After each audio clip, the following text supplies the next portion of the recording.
All right, everybody. We are live, and I'm going to play the bumper. Pull up to the bumper, baby, and let's see what happens, shall we? All right. And oops, got one more thing to do. Check this out. And one more thing to do. And that's up to my video. And we're off.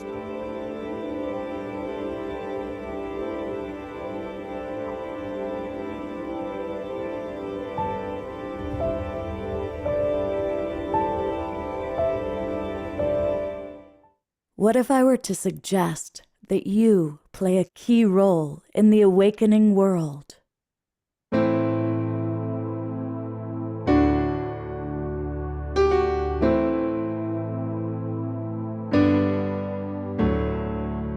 And that you are watching this because you have heard the call.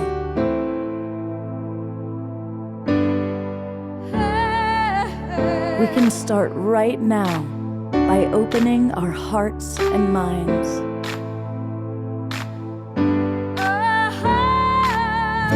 Welcome to the awakening world.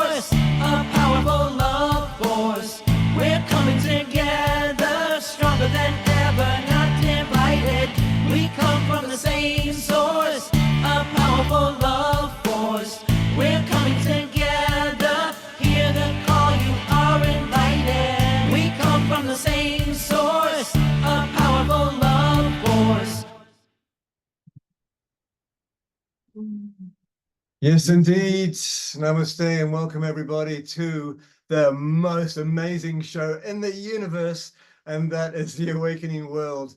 And I'm sitting here in Colorado, and beautiful Tanjila, who is right here, along with me. Yay. We are bringing the Sacred Sunday to your shores again. And where are you, Tanjila, right now? Good morning, Omashar, and good morning, everyone. Thank you so much for joining us on this beautiful Sacred Sunday. I am here in Sedona, and we're really excited to be doing this special Sacred Sunday show today because Scott and Eden will be coming to us live from the SoulSearch San Rafael Enlightenment Expo. So we have an amazing, fun show today, Omashar. We do. And as we are talking, Scott is setting up. We heard his journey of coming to the show, and he was apparently stuck on one side of a railway track as a 35-mile long coal train rolled by. And so he'll be here soon. That's my excuse for you, Scott. So that's $10. Thank you. And so let's just start with, are you going to do a meditation, Eden? Eden, sorry, you look like Eden. Tanjila. I will, but I think you're starting with the song first. So just to let everyone know that the schedule for today, we're going to be starting off with the beautiful Omashar song. I'll be doing a meditation. Omashar, you'll be doing another song.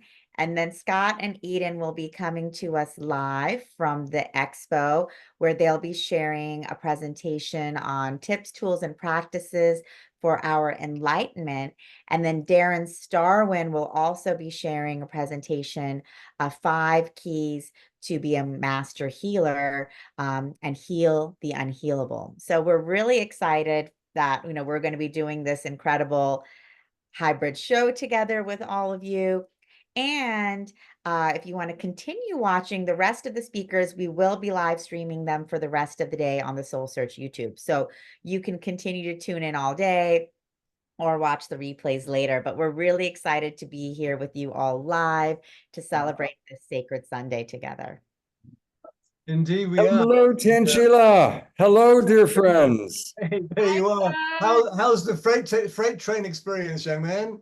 Oh my God. Well, would you believe I literally got stopped for the train of all things, but I'm here at the Embassy Suites Hotel where the Enlightenment Expo is happening and all the exhibitors are getting all set up and the psychics are getting psychic. Um, and we're going to have a really great time. And it's so good to see so many people here on a sacred Sunday morning. Indeed it is. We just had a beautiful opening and we played the bumper. We're going live stream to everywhere on the planet. And I found the new button. Zoom has definitely tidied things up. Yeah, that happened to me yesterday morning. It's like, okay, we're going to start it. Like, where's the new live stream button? I know. So we just did a good intro. I'm just about to play a song. All right, great. And then after the song, Tanjila will do a meditation. Yes, indeed. And if you can re-co-host me, because when you come in, you got it. You have the God codes. So actually with you, it's the goddess codes. So feel free to highlight people. This is a mid-tempo. This is Sunday morning singing juice. And feel free to highlight people as we go along, okay? I'm going to press a few buttons here. Get the sound good. All right. 2, 3, 4.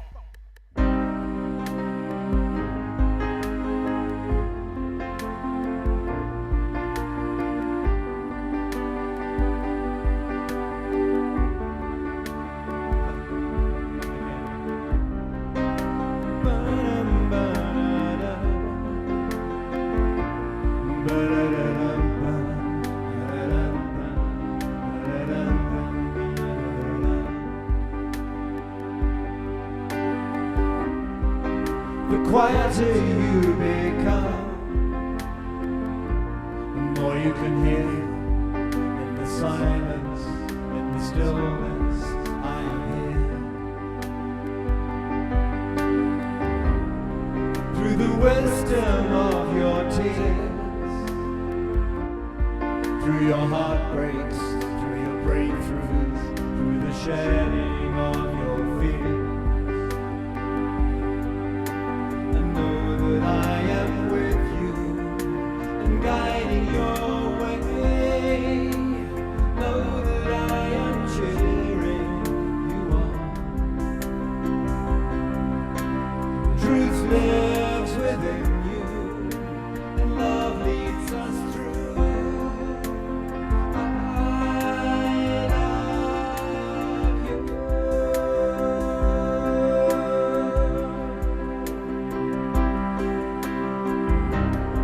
Now your heart and mind is clear, and you know that love is with you, love supports you, love is here. And you feel that you belong, and you know that you're walking with purpose. You can hear your life's new song. Know that I am with you and guiding your way. Know that I am cheering you on. And truth lives within you and love leads us through. I love you.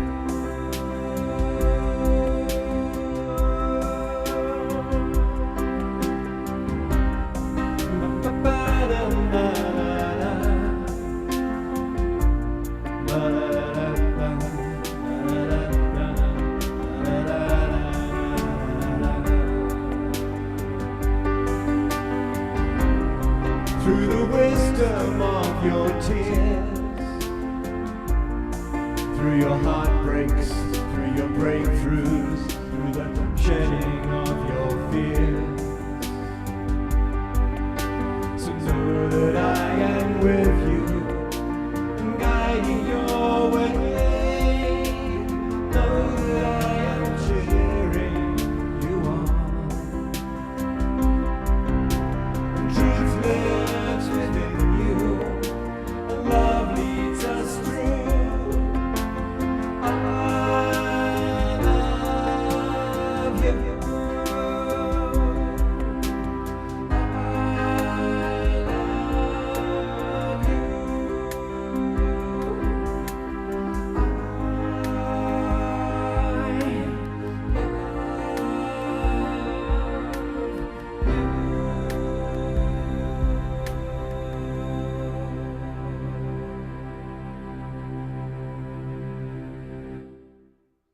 Now I'm going to speak. Let's all twinkle, beloved Omashar.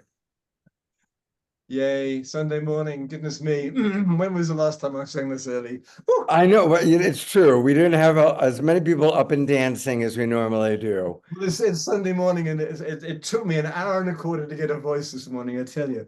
Oh I my woke up God. and Well, I had a tantric monk with me. And so thank you. Thank you. and So beautiful. we're getting everything set up. Simon is here setting up lights and getting ready to live stream. So we're grateful for Simon. Thank you, And Simon. we may, That's wonderful. and Simon, do you need to do an audio test with me right now with this, or are we good? I don't know. All right, is it coming through there? All right, they can hear me, right? Yep. Okay, is it Oh, and let me remove my background. okay? Hang in so- there, everybody. We're just getting ready because we want to make sure that the live stream is just absolutely awesome. All right, and everybody is here. Is Oh. everybody hearing me pretty well? Can you hear Yes. Simon? Or am I far away? I'm a little far away. Okay, so it's still coming through that. Right.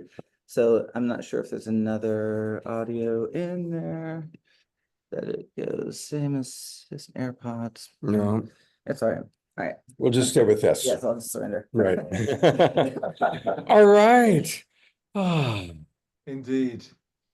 let's turn it over to beloved Tanjila to lead us in a meditation to really drop in and prepare for a beautiful sacred Sunday.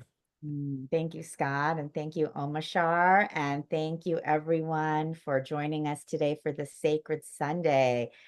So as we gather here today, let's just all close our eyes and begin to relax and just let go. Inhaling and exhaling. And just letting go of all of the energies of this morning and relaxing into your spiritual heart and feel at peace.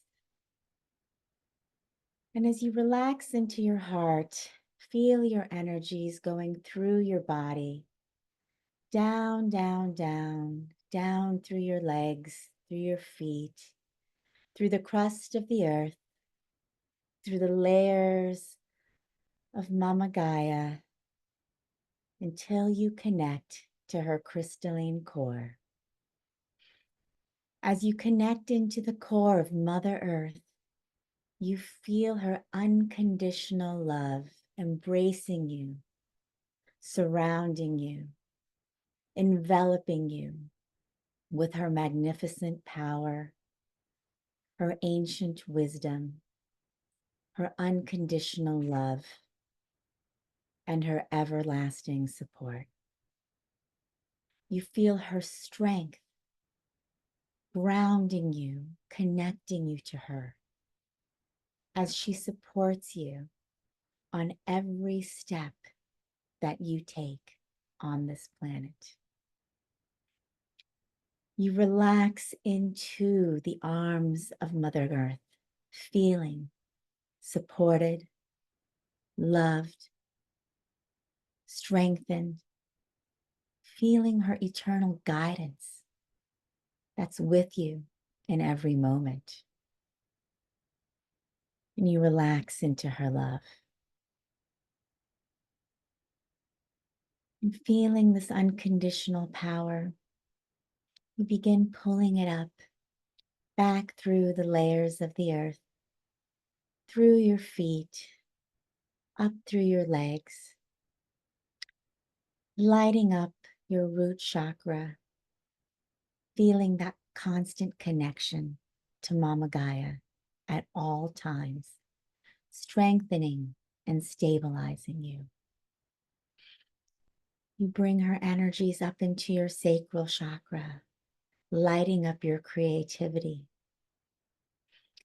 your solar plexus, your navel, lighting up your strength and power, your will, your perseverance, and bringing it up to your heart chakra, where you feel this incredible explosion of love and light as you feel her immense love for all connecting and co-creating with you.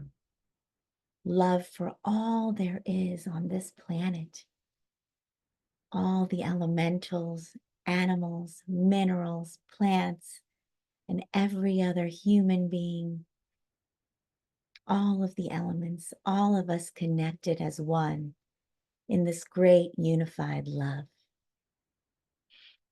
We bring the energies up now into our throat chakra, giving us the strength and power to speak our truth as we are to do on this planet, in this awakening world. And up, up, up, lighting up our third eye, so we can know all and see all as this unified field.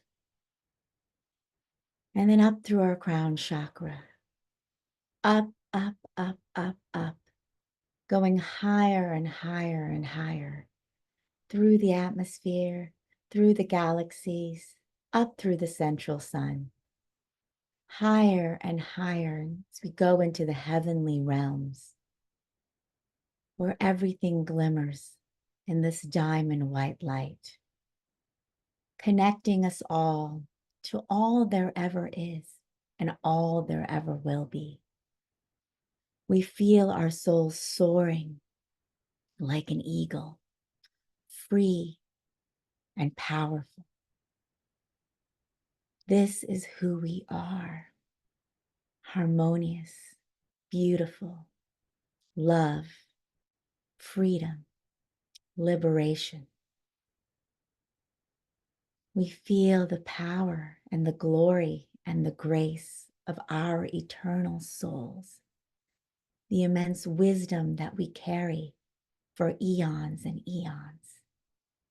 And we breathe in this energy of who we truly are. Breathing this in, we bring this back down. Golden diamond, shimmering bright light coming in through the cosmos. Down, down, down, down into our crown chakra. Boom. Feeling our amazing connection to pure source energy.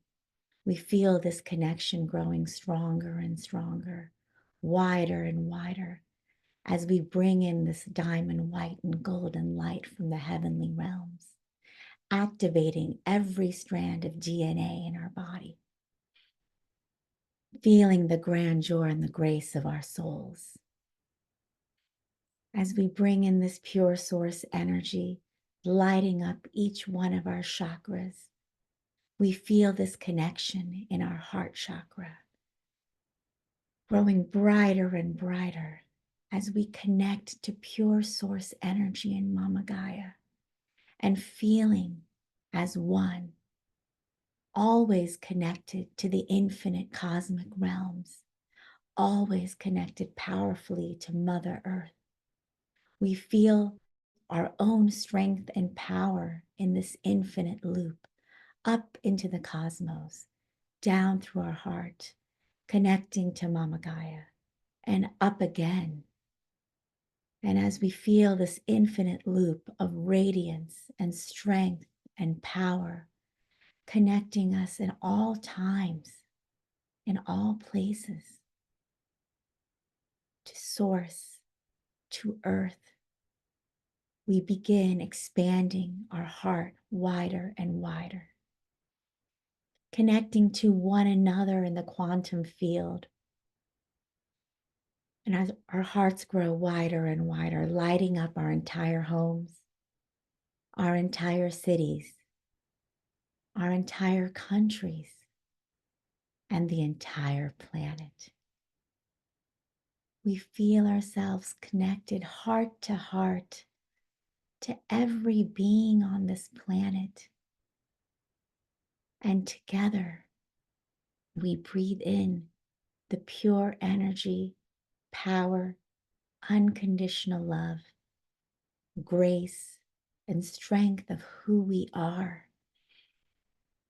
And we send these energies out into the world, sending our peace, our power, our love, our harmony, our grace, our strength. And as we give, we receive. As we give, we receive. We travel to the war-torn places, Ukraine, Russia, Palestine, Israel, Southern Sudan, Colombia. We go to the homeless encampments. We go to the mental wards and the asylums. We go to the refugee camps and the orphanages. We go to all the places where we feel the despair and the distress, the anger and the fear. And we breathe out and share our love, our joy, our peace, our strength, our harmony, our unity. And as we share and give, we receive. And as we give, we receive. And as we give, we begin to feel a shift, an uplifting, an awakening. Those around us may not know exactly what is happening, but they feel a glimmer, a glance, a joy, a hope. And as we give, we receive. We send our peace and love and power and strength around the world, knowing that we can do this in every moment with our intention, and that we do this in every moment with our consciousness, with our upliftment, with our being the light. We are the light, and we are bringing the light and sharing the light and growing the light. Breathe in the light and power and strength of who you are as a beautiful lighthouse on this planet and in this universe and multiverse. And breathe out your light and power across the cosmos.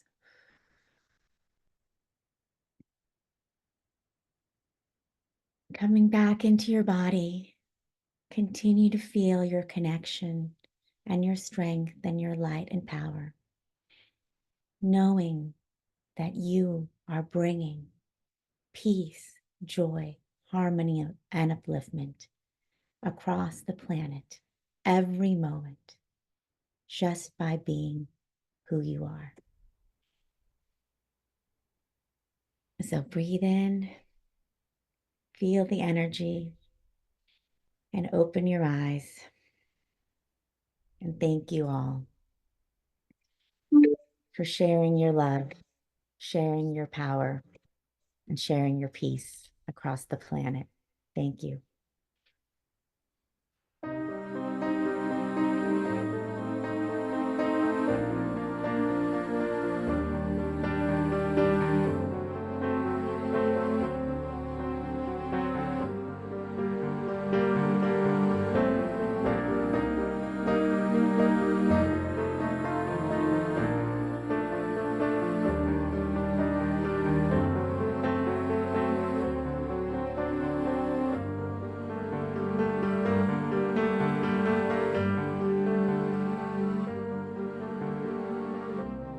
Nothing in my life's the same.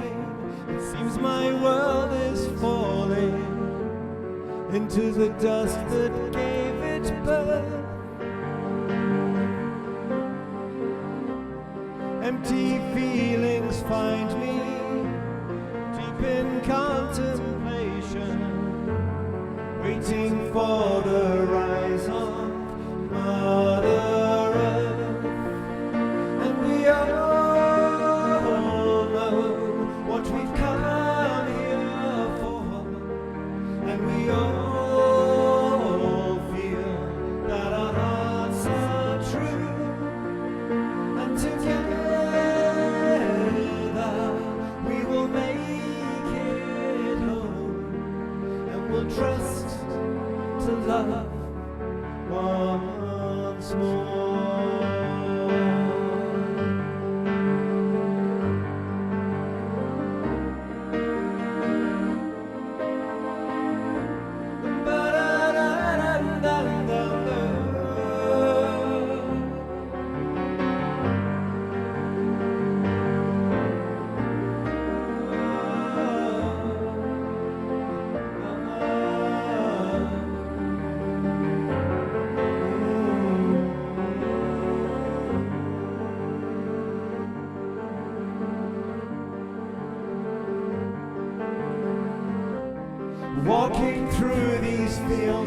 fear that bid for my attention.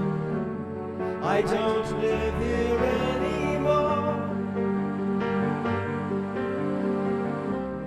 I surrender to the flow that gives me new direction.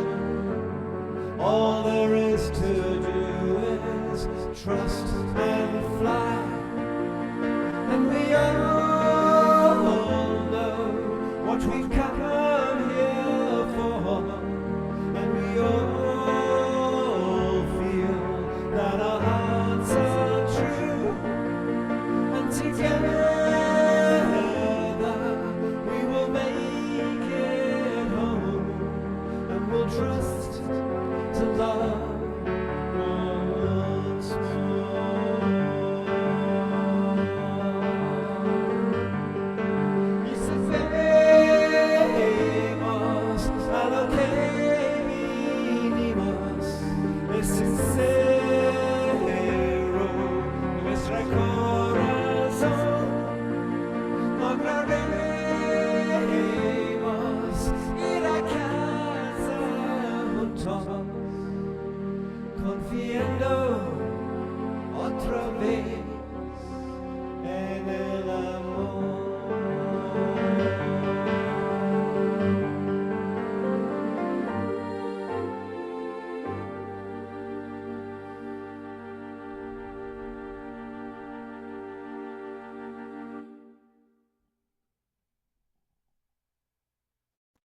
Yay. Love you all. Good to see you all here. Feel you all. Good to see you, Piper.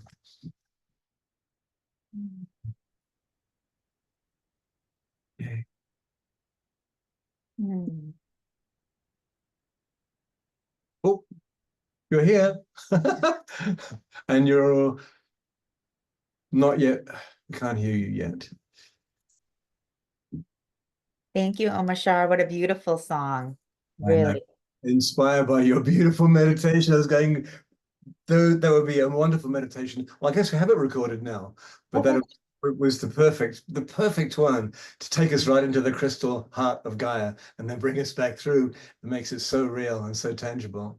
Yeah. Mm, So much.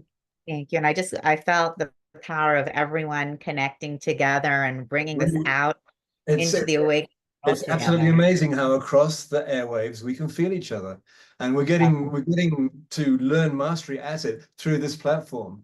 And you know, because I do not feel that I'm in my own little studio here. I feel I'm with us all. So yeah. Exactly. And Susan said it's as if Omashar's song sealed Tanjila's prayer. So I really felt There that we your are, song. and see, Eden and Scott there are waiting for lunch, and so we No, we can can't hear we you can't well. hear you, but we can lip read. We can see you two. Yes, I know, right? How about now? Can you hear us now? Yes, yes, yes, We've got you guys. yes. Well, Welcome. people are coming into the room, and maybe Tanjila, you can welcome everybody. Come on in. We're going to start in a minute. Tanjila, maybe you can tell the online audience a little bit about the Enlightenment Expo so they can kind of picture where Eden and I are as people are coming in. Yes, I'm happy to do that. So for all of our online community, welcome, welcome. Eden and Scott are coming to us live from our SoulSearch Enlightenment Expo in San Rafael. And we do these expos once or twice a month all over California, in Arizona, and expanding to new locations soon. And this is really an opportunity for our community to come together. We have incredible speakers all day. Eden and Scott are starting off our day with our live audience with tips, tools, and practices for our enlightenment. And we have talks going on all day, on the hour, every hour, on natural health and holistic healing, quantum healing, shadow work, Akashic records. John Gray will be giving an amazing talk on love, romance, and longevity in the modern world at 5 p.m. And we also have a whole vendor room, a hall full of amazing psychics, channels, spiritual teachers, astrologers, Akashic record readers, body workers, energy healers. So people can come in all day and just have an incredible experience diving in. We have a meditation tent set up so people can go in and actually meditate together like we all did. And it's wonderful because we get such a diverse audience that come to our expos, all ages, all ethnicities, all backgrounds, all different levels of where they are on their spiritual journey, different traditions. So it's really amazing just to see people coming together, exploring, connecting, diving in. Our events are the first time a lot of people have ever been to an event like that. And so they're coming in and they just have their, heart blown wide open, and love connecting with community. So it's wonderful. Oh, Piper, hoping to drive within the hour. Oh, amazing. That's so wonderful. You'll be there. Awesome. Awesome. So excited. So I'm so happy Piper is going to be there live. I'm sure a lot of the Global Peace Tribe community that is local to the Bay Area will be there. So it's an amazing time to be able to connect, hug in person, see one another in person. You'll be able to see Scott and Eden in person. And for those of us who are online and not in the Bay Area, we're able to now, thanks to Scott's brilliant, idea. This Sacred Sunday show was Scott's brilliant idea to say, hey, let's bring this expo experience and presentation out for our whole Global Peace Tribe community so that we can all connect in this way. So Scott, thanks for putting this together. And Absolutely. we're really excited, and maybe we'll be doing more of this as well. Yeah, I think it's really fun. I want to acknowledge Simon is here. He set up the cameras and the lights. So we're grateful to Simon for making this happen. Simon, thank you so much. Amazing. And thank you, Tanjila. It's a lot of work to put together such a big event. So big thanks to you and to Barbara, who's doing a terrific job. I think she's cloned herself because everywhere I look, she's doing something wonderful. And I think we're going to get started. So much love. Thank you for the beautiful meditation. And I'm going to turn it over to beloved Eden to help our audience drop in a little bit. And of course, our beautiful online audience. I see we've got almost 40 people with us. And of course, we're also broadcasting live over all of our Facebook groups and pages and YouTube channel. So a big hello to everybody watching us online, whether you're in the Zoom room or watching us on Facebook or YouTube. We have a beautiful couple of hours ahead. So it's my honor to turn it over to just one of my favorite. These are like my two favorite people to collaborate with, Tanjila and Eden. So it's a Sacred Sunday, and of course, Jasmine Bear. Hi, Eden. Welcome. So happy that you're here at the expo with us. All right. Thank you, All right. Tanjila. So good to be here. And hello, everyone. Welcome. And thank you for showing up for yourself this morning to dive deeper into the heart and into what enlightenment is to you. So I know you're going to speak a lot more about what it is to you, and we're going to have a wonderful chat about that. We want to start with just a way of really landing in the body. I think people are going to keep kind of coming in. Sure. So welcome. And maybe just leave the door open. Yeah, I think so. That way people know to come on in. So just a little bit about me. I'm an embodiment guide and a mystery school teacher. And in times of old, many people talked about enlightenment as getting kind of up and out of the body into some celestial state. And for me, it's about really bringing that light into the body and into our human experience. So let's start by a little grounding meditation.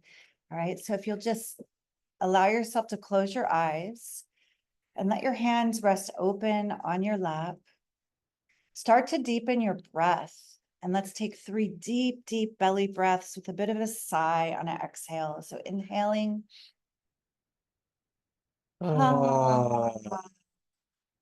Just landing here and now in the body with the breath. 2 more.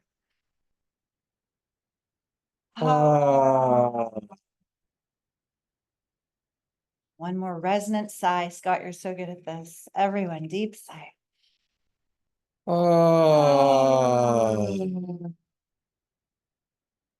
Good. Letting the sigh go, keeping the breath connected and deeper than usual.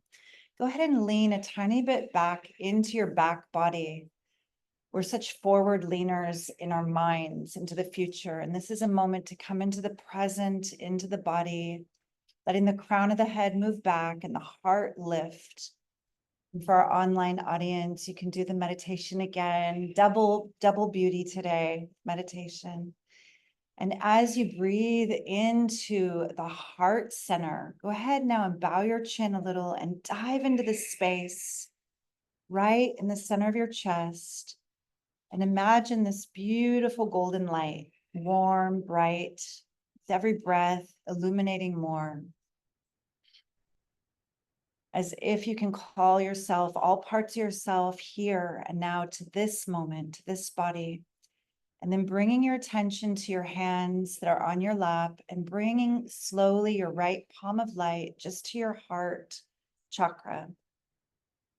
And your left to your lower belly, the Dantian, the power center.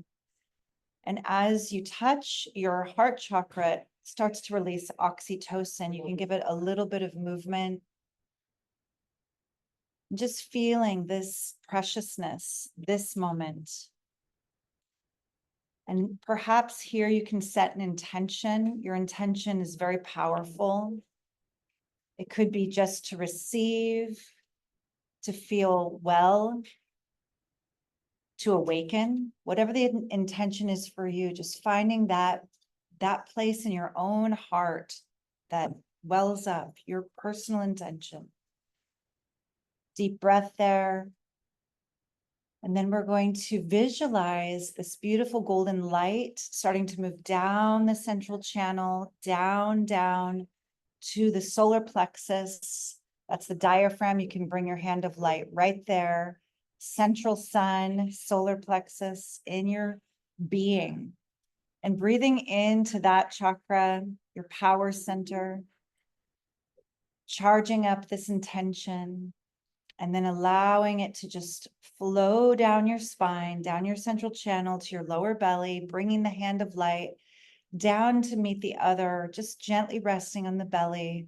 I like to form a little triangle, thumb tips under the navel, and just anchoring into this body, feeling the energy moving down through the sacral chakra, into the root, and feeling the alignment of your central channel, the whole spine lit up. And then the energy flows down through the legs, down past the knees, down through the bottom of the feet, and also down through what you're sitting on, through the root chakra. And we're just anchoring golden channel of light together, down through the floor, letting the hands of light open now, rest on the lap, as if they're holding beautiful luminous lotus blossoms. And let our collective rooting be this rooting of grace, rooting down higher frequencies to anchor them for our lives, for our walk in this world, and for all beings. And just for a moment, feel that as we tap down into the earth, there are many beings all around the world also grounding and awakening. And together we are plugging in and forming this beautiful web of light together. All our friends online are doing this, and so many beings. And then coming back to the hands of light and lifting them gently to the simple mudra of Namaste, pressing them together at the heart chakra again.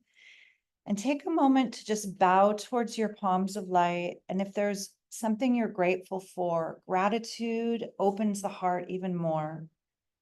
Anything that arises, it could be simple, grateful for this moment, being in a healthy body, grateful for shelter. We are so blessed in the West, we have so much. Just feeling your personal gratitude rippling through the space. And then let's send this beautiful energy we've co-created to those who are less fortunate, to the places that are suffering, to the people that are not so fortunate. And deep breath here, feeling that love spreading around the planet. And then gently releasing your hands and opening your eyes softly, coming into this space again. And I just bow to everyone that's here, that's showing up for themselves in this beautiful way today. Thank you. We're going to go to gallery view for our online audience for a moment and see those of you who have your cameras on. Thank you so much. And let's just give a beautiful twinkle to Eden for that beautiful, beautiful meditation. Thank you.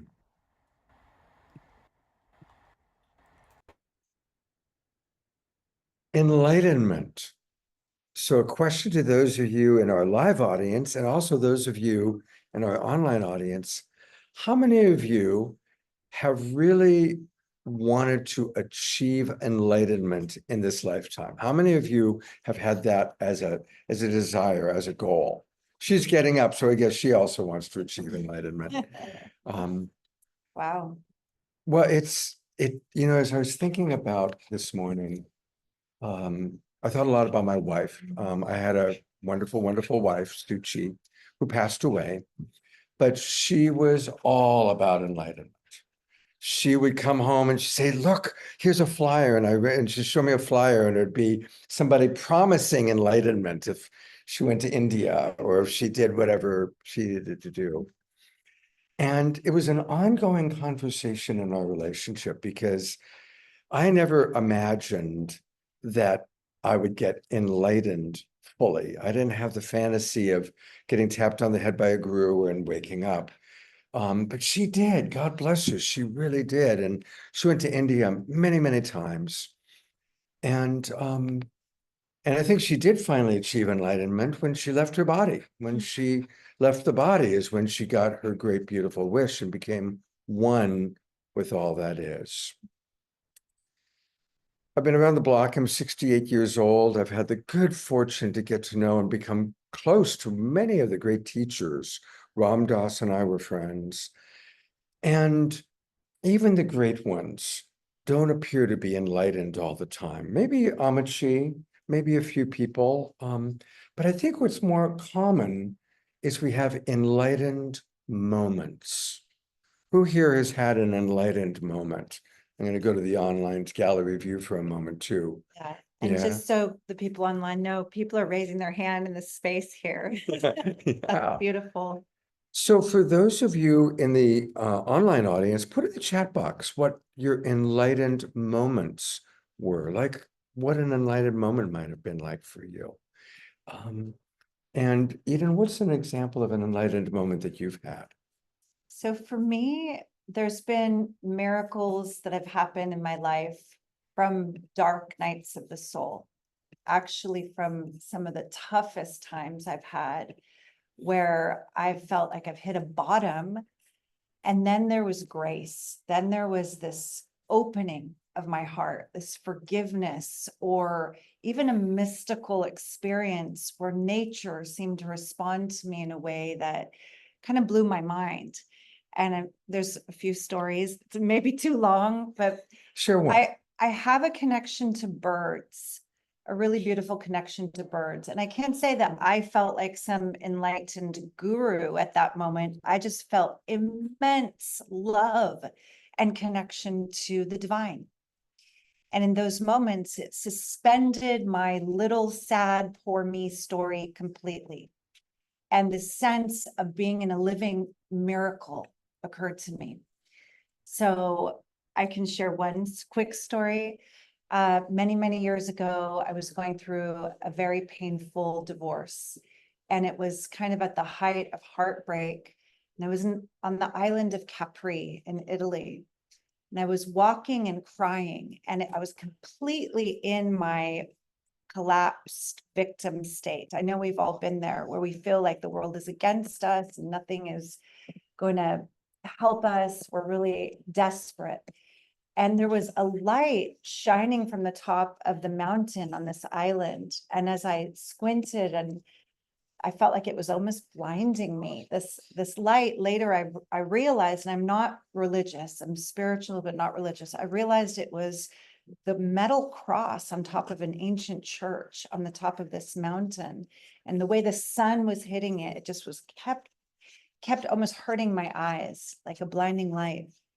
I wound my way down to some ruins where I laid on top of the rocks of this old ruin of Tiberias and cried and just didn't want to be alive. I was really devastated by this apparent betrayal and the breakup I was experiencing. And then a seagull came flying over and it had a very particular cry. And then another seagull responded to it with a different cry. And I heard them sounding back and forth. And something in my heart was like, I'm gonna try to make this the sound and see if it responds to me. So I, even in my tears, felt like, just crying out loud. So I mimicked the seagull sound. And then it did sound back to me. And not only that, we repeated the call and response so many times that more and more gulls came until there was a giant spiraling flock of seagulls over me in the sky. And what had been a moment of desperate pain and suffering, it turned into joy. It turned into this beauty of nature and this miracle that I was communicating with these gulls, and they were flying over me in a big spiral. There must have been like 100 gulls at the end of this experience. And I got up and I was like, I don't even feel sad. I felt like life goes on. And some would say, well, is that enlightenment? And for me, it was the frequency had raised so high. So if fear and pain and shame and sorrow are very, very dense frequencies, then joy and bliss and ecstasy and love, that's up there with enlightenment. And they've done experiments with scalar frequencies. Enlightenment is like 1,000.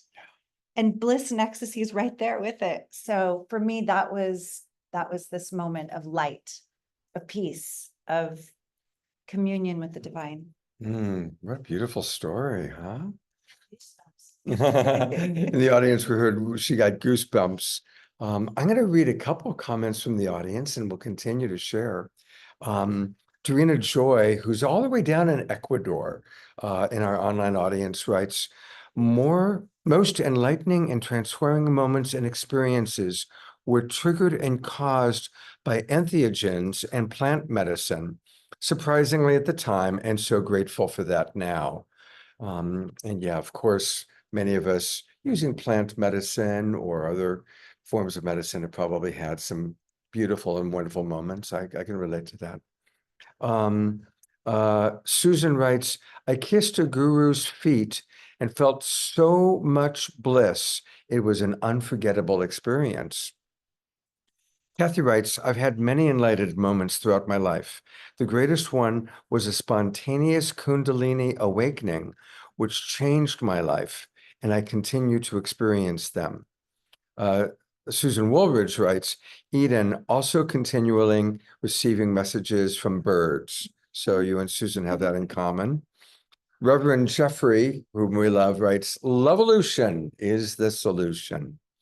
So that's a good one. And finally, Scotty Satori writes, yes, gifts from Big Mama Earth. She's really brought me some divine gifts, true Satori moments. And his last name is Satori. Let's all take care of this beautiful planet. Absolutely. When you were sharing, I remembered a moment that happened when I was 21 years old.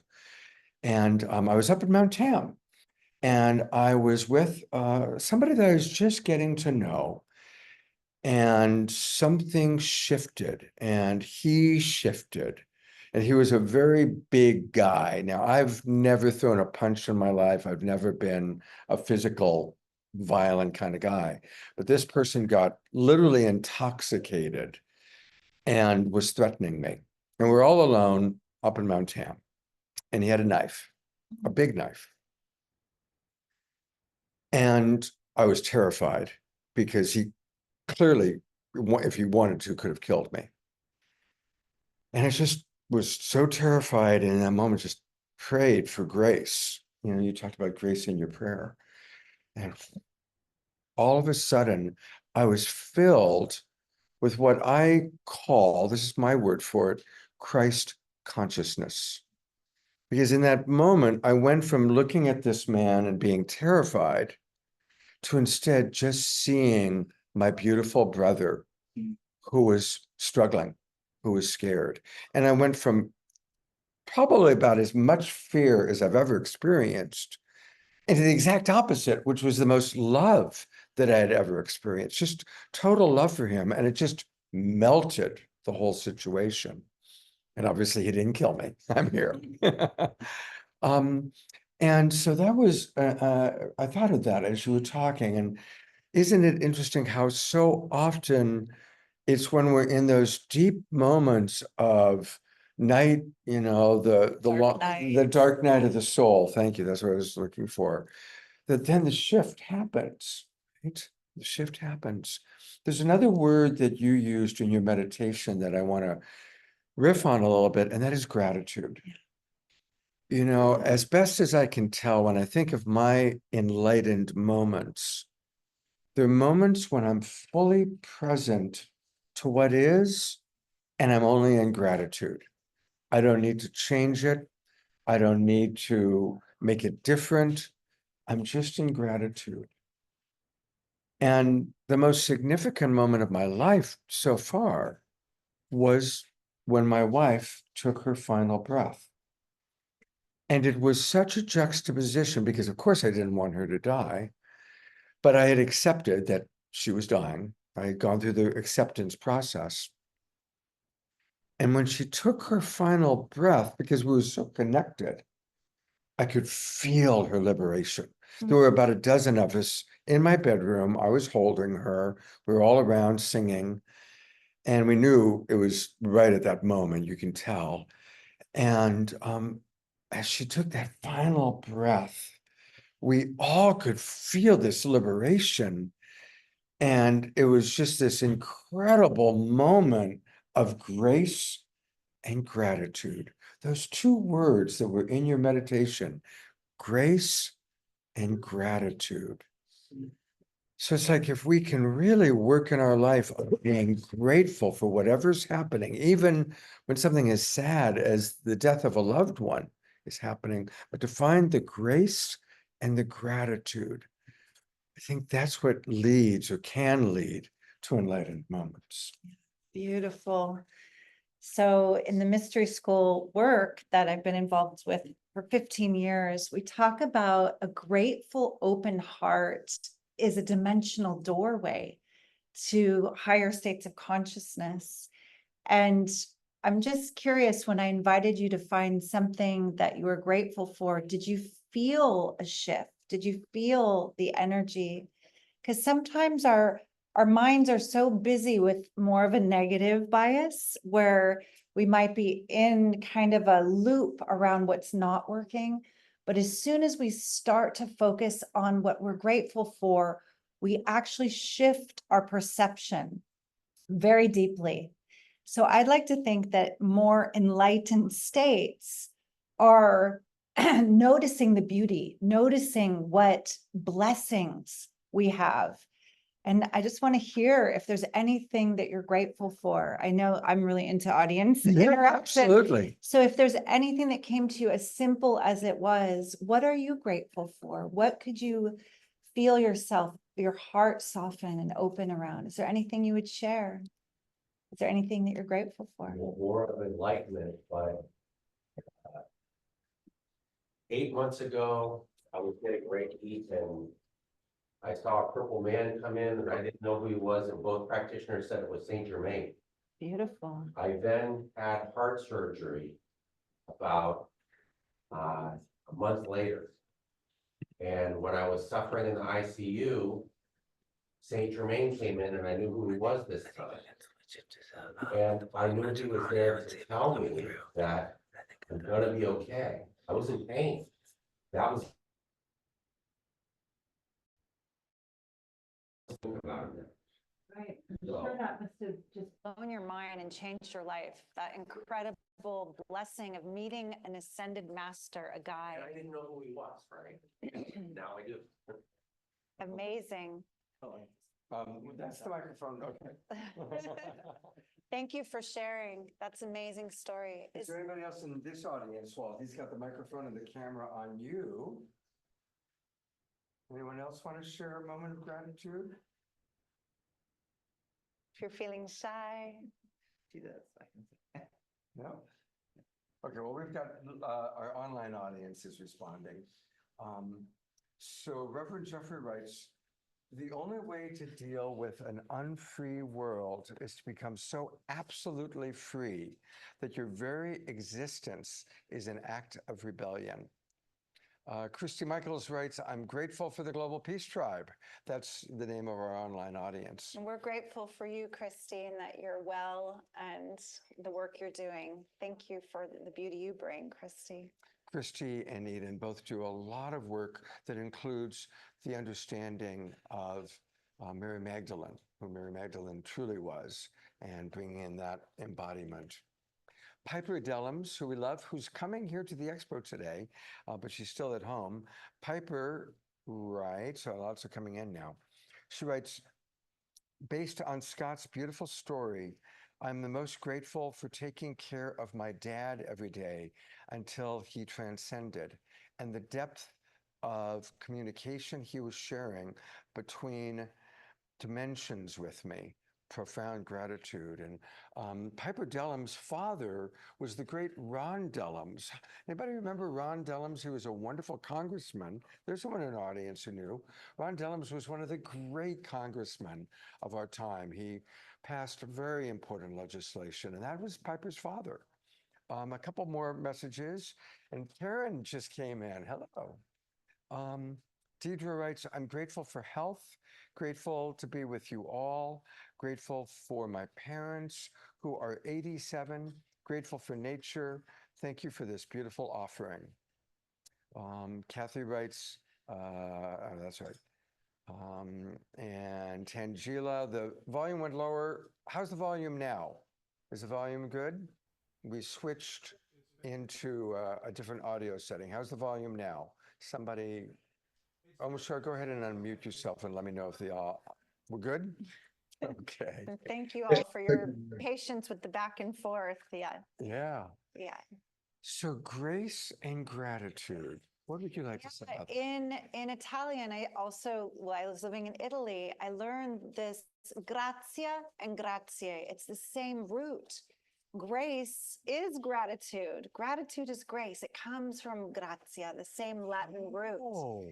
Yes. So the more grateful we are, the more our hearts soften and unshield and open, the less we're in kind of the egoic, kind of reptilian brain, and the more heart-centered we are.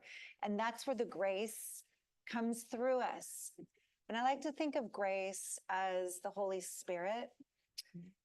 Being a divine feminine mystery school teacher, I'm always like, wow, in Abrahamic religions, they don't mention the mother or the divine feminine at all. So maybe it's the Holy Spirit. We have the Father, the Son, the Holy Spirit. So this grace, this divine love, perhaps it's that softening, that feminine side of us that receives the blessing of these higher frequencies, where ascended masters like Saint Germain hang out all the time. So they say Master Jesus hung out at 1,000+ frequency. That's the consciousness of the ascended ones. So if we raise our frequency to even a state of gratitude, we start to connect. We start to open to those higher frequencies. So for me, that's the grace that we're opening to. And I never knew it was the same Latin root. It's beautiful. Grace and Could we have a bit more volume, please? I think instead of being on your black magic design, we're going to go back to. Is this better if we do it like this? Much better, yes. All right, so we're going to stay with that. As my online audience knows, my favorite prayer is maximum grace. And I actually learned that from Paramahansa Yogananda, who here has read Autobiography of a Yogi or is a fan of Yogananda. So I was listening to an audio recording of Yogananda from probably back in the 40s. And he said that all beings, even saints, have karma. And somebody asked him, what is your karma? And he said, discernment. He said the discernment is the last lesson for master souls, learning to really discern. And that for him, and you'll see how this connects to grace in a moment, for him, he wants to support everybody. He sees everybody, he loves everybody, he wants to help everybody. And his guru, Sri Yukteswar, would say, no, you should not take on everybody's karma. Don't work with everybody. Don't try and save everybody. He said, rather, for most beings, you see their issue, you see their problem, you see their dilemma, and you pray maximum grace. Maximum grace for Sally. And you really pray for it. And like you said, grace it's the Holy Spirit. When grace, we're all here by grace, really. You know, grace has saved all of our lives in ways that we may not even know, right? And so maximum grace. And so when I wake up in the morning and I think about the people in my life, my clients, my friends, some of them will get a meme in the morning and all of them get maximum grace for Joe, maximum grace for Simon, maximum grace, just sending that out. And it's a beautiful, beautiful prayer for people, because really what would be a greater blessing than just maximum grace for whatever it is we're dealing with? Because we don't know what's best. We don't know if it's best even to get that job that you want to get, if it's best for that relationship to work out, if it's even best to get past the cancer or to leave the body. We don't know what's best, but maximum grace, we're turning it over to God, knows what's best. Exactly. Yeah, as you share this and this blessing that you're offering in your morning prayers and meditations, it reminds me of this research they did in the 70s in a lab in Germany. I wish I could remember the exact name of the research center. It's about the photons the human heart emits naturally, and that we actually emit light. We are projecting out light. And then when we pray and when we meditate and we focus on sending love or metta or maximum grace, it increases 100-fold. The heart becomes like this luminous sun that's projecting out light photons to others when we pray for them. So I'm seeing Scott in his bed in the morning shining his love to different people. So we often feel like, what can I really do for a friend that's suffering? Maybe if all of us just take a moment to wish them the highest, most optimal outcome, maximum grace, and watch what that does for our own frequency, our own mood, our own well-being. And many people I know say that even getting out of bed has become challenging sometimes. So there's a very simple practice I want to share with our online and all of you here. If we begin our day with connecting to our own hearts, our own good hearts, and I'm not talking about the organ, I'm talking about the sacred heart, the heart chakra, and just simply like we did in the meditation, before you get out of bed, place your hand on your heart. And for yourself first, it's not selfish. Good morning, I love you. Good morning, I love you. And begin within and with the self, because we have been conditioned to think that self-love is somehow selfish, but really the raising of our own frequency, the honoring, the trusting, the forgiving of the self and the loving of the self, then opens the heart to emit that light. And then we bless and we project that maximum grace to others. It's like a chalice, right? The heart fills like this before we can start. We don't dump it out into others. We let it overflow, like the cups in tarot, right? They're always overflowing. There's so many of us who are interested in enlightenment, so many of us who identify as light workers that want to give. We want to serve like Yogananda. We want to attend to the needs of others. But if we don't fill our own cup with that divine grace, that divine light first, we're actually ineffective. Mm. We're trying to give from a half full cup or an empty cup, and then we empty it. So this opening of the heart vertically, let's just try that together. It's like a flower. This is a very simple mudra. You take your Namaste mudra and you just open it. This is called the Padma mudra. And you open it right in your heart chakra and just feel that maximum grace pouring in. First for the self, because you are precious. You are worth the love and this light that's pouring in. And then feel it overflowing and just send it to someone you know who's suffering, wishing them maximum grace in this moment. May all beings be well. May all beings be happy. May all beings be free. And just this little practice alone raises our frequency. Just breathing and sending that energy. Beautiful. Then coming back to your own good heart, you can just press your hands again, namaste. I love this simple mudra that is like a thank you, but it's also deep honoring. I honor you. I honor the place in you where we are the same. We are the same light in different skin suits looking back at itself. And most enlightened masters, they say there are no others, right? We know Ramana Maharishi's big quote, there are no others. So when we see through those eyes of what Scott called Christ consciousness, I like to call unity consciousness, and we see I am another you. Namaste. Namaste. Thank you so much for that. And so now I want you to picture when I get up in the morning, usually I'm propped up in my bed with Jasmine Bear by my side. But now I'm going to do this. I'm going to call it the Eden Mudra myself. Imagine like the Eden Mudra. And, thank you for coming in. And thank you for the reminder to love myself first. Yeah. I have to admit, I don't always do that. I always go right into often. Scott is such the ever present for people who are suffering. He's like, Eden, I have this client in some part of the world. I'm up till 10 at night counseling. That's like selfless service. Of all people I know, you love and serve, and it's really such a beautiful thing to witness how much love you have for humanity. Thank you. And it feels good, to be honest. I mean, I don't feel drained, there is a cycle to that. Yeah, There is a cycle. reciprocity. But now I remember to Fill your cup fill my first, cup Scott. first. And I love the visual of that. I'm going to do that. Yay. Thank you. Beautiful.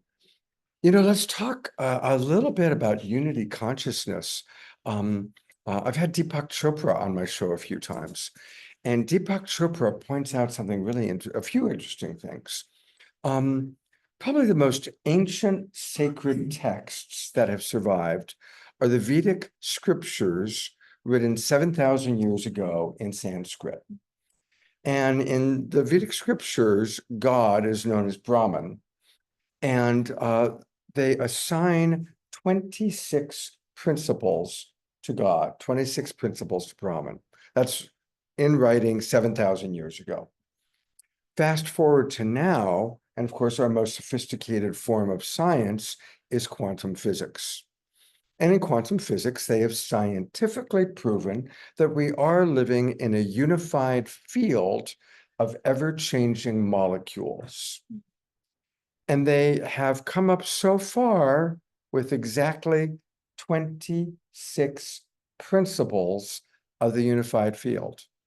And the 26 principles of the unified field from our quantum science, quantum physics, perfectly correlates with the 26 principles or definitions of God, of Brahman, written 7,000 years ago. Wow. Which means that we're living at a time that our most ancient spiritual wisdom and our most modern science are coming together to say the same thing. Yogananda predicted this. Yeah. He talked about that in Yeah. his book. Yeah, exactly. This is it. We're living in that time that Yeah. we are, whether you want to approach it spiritually or scientifically, there's only one of us, one unified field. Here's one other little cool thing about the molecules. again, according to Deepak Chopra, if we live to be approximately 90 years old, during our lifetime, we will share 10,000 molecules with every other person who ever lived. Wild. Right? You will have had floating through you 10,000 molecules that Hitler had, that Cleopatra had, that Julius Caesar had, that the woman washing the clothes in the Yangtze River right now. Like that's how interconnected we all are. Boggles the mind. Isn't that something? My nerdy brain is like, what kind of molecules? Are they hydrogen? Are they oxygen? Right, well, let's see. I want this person's molecules from my brain and this Like one's from- water from Cleopatra. Wild. Yeah. So if we come back to tips, tools, and practices for enlightened living. And by the way, I want to welcome Darren, who's going to follow us. He's doing the next presentation, and we're going to carry that also online for all of you, our online audience, and those of you in our live audience. So I'm going to share another tool and then turn it back over to Eden, and then we'll read a few more comments because I see a lot have come in from our chat box. So one of the things that gets in the way, remember we were talking about how oftentimes an enlightened moment feels like when we're fully present without judgment, without having to change something. But we're human and we're spiritual beings, but we're having a human experience. And often in that human experience, we want to change something and we get triggered. And sometimes we get abducted by our reptile brain. Right? Who's been abducted by the reptile brain? Right? When one moment you're this spiritual person, and the next time you're saying and doing things you can't believe you actually said and did. Who can relate to that? Yeah. Yeah. So the key or a key is to catch it. Notice the very first moment of agitation, the first moment you feel disconnected from your heart or disconnected from a person, because usually we get triggered by the people we're closest to, our beloveds, our friends, our lover, our roommates, our children, our mother-in-law, So being present to, do I feel fully connected? And noticing that first moment of disconnect. And when you notice that first moment of disconnect, slow down, take a breath, and here's a practice that you can do within 30 seconds. What am I telling myself? That's the judgment. She doesn't care about me. He's not listening.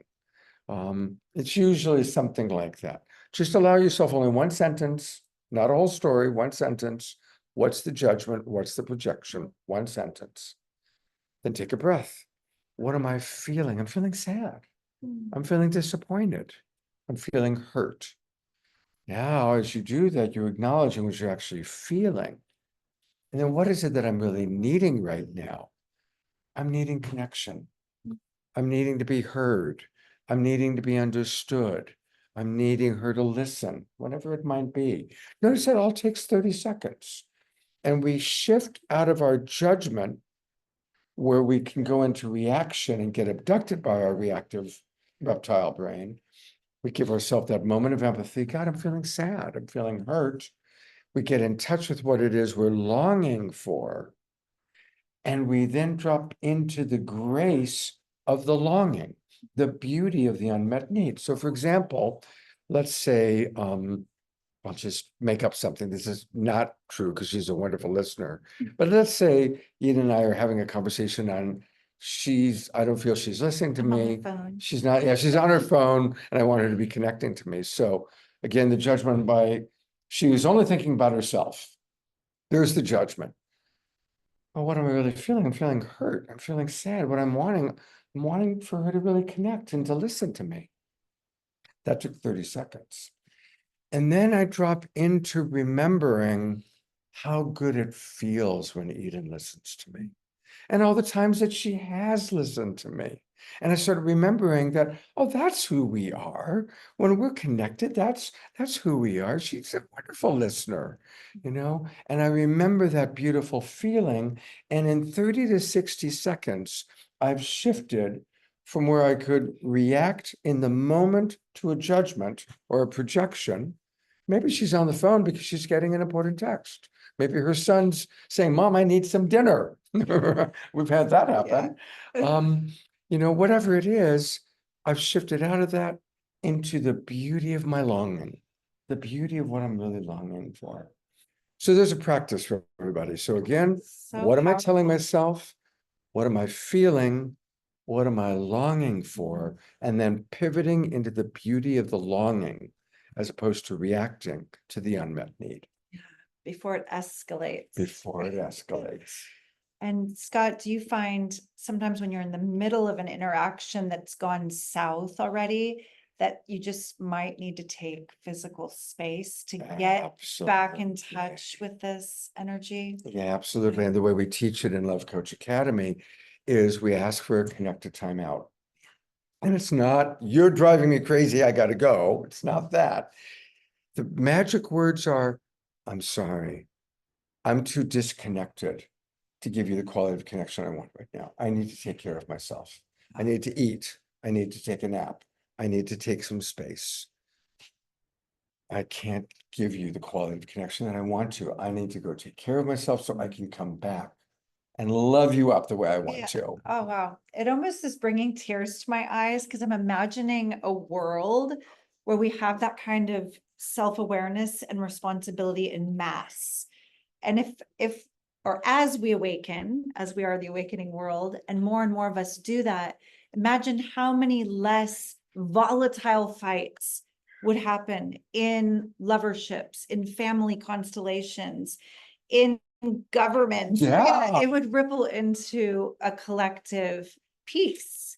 In the spirit of a world like that, I was at a nonviolent communication family camp many years ago. I was talking to a mother, and as I'm talking to the mom, her son comes up.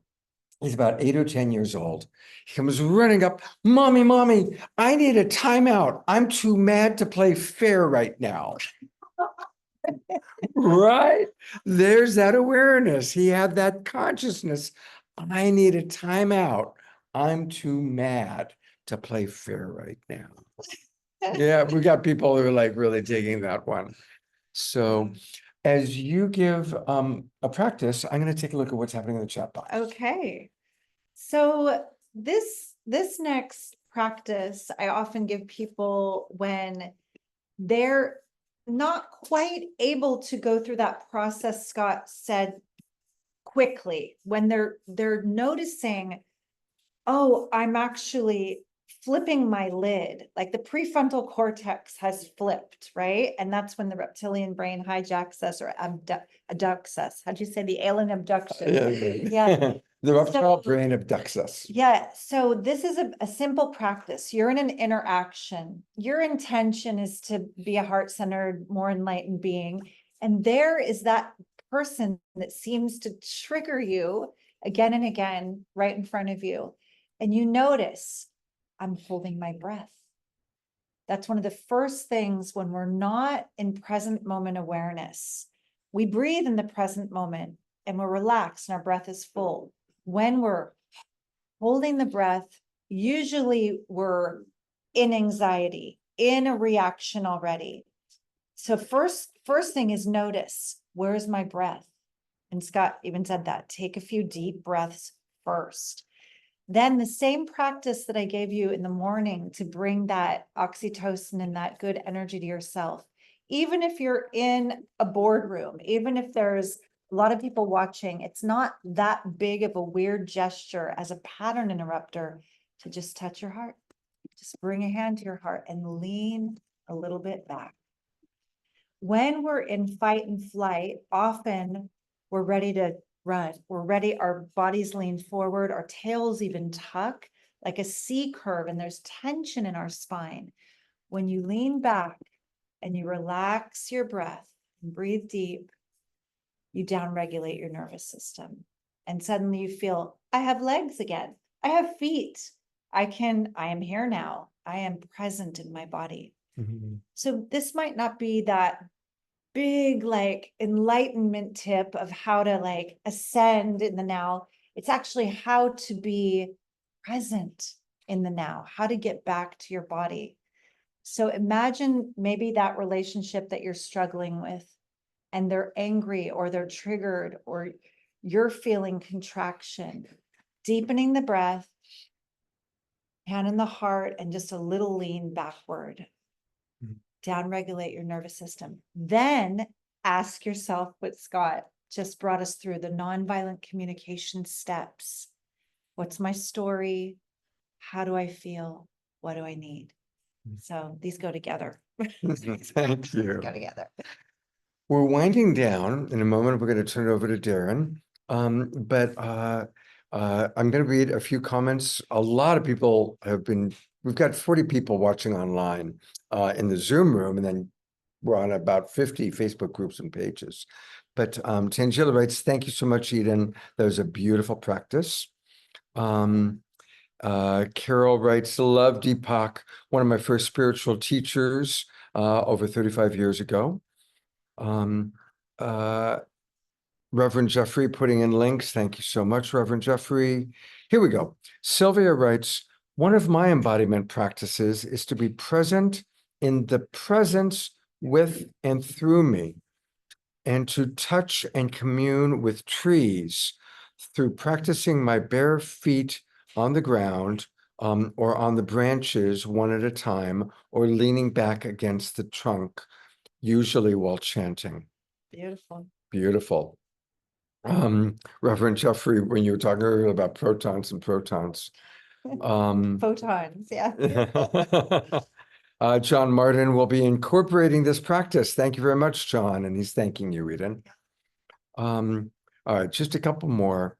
Our beloved Piper Dellums writes, to simply honor the knowledge of the polarity between our 3D flesh experience and our fifth dimensional spiritual truth, which is of one love, one consciousness, that so above, so below principle, and allow the lesson of the expression to release and to be clarified for wisdom lessons for our own evolution of soul. Finally, Karen S. writes, one of the coolest things that ever happened to me was around 1994, when I reached the state of cosmic consciousness and started seeing the particles of everything. Wow. This went on and off for quite some time. In fact, for a few years, she was able to see the particles all around. Wow. Sue Kelly thanking us for this great conversation. There we go. Dorina Joy says, I am loving this. So thank you, online audience. Thank you, live audience. Eden, how can people get more Eden Amadora? And what are you up to? Yes, so you can find me on social media under Eden Amadora, and my website too, Eden Amadora. Like I said before, I'm Divine Feminine Mystery School teacher. I teach both in person and online. If you're interested, well, there's an easy way to connect with me for free that's really fun. And it's a weekly mystical insights oracle reading hour. So I work with these different faces of the goddess, divine feminine archetypes, and offer this free reading online. And you can find that on my website, edenamadora.com, under the free offerings. And it should be in the nav bar. It's called Mystical Insights Oracle Reading. Used to be called Oracle Office Hours. I love you, yeah. So Amadora.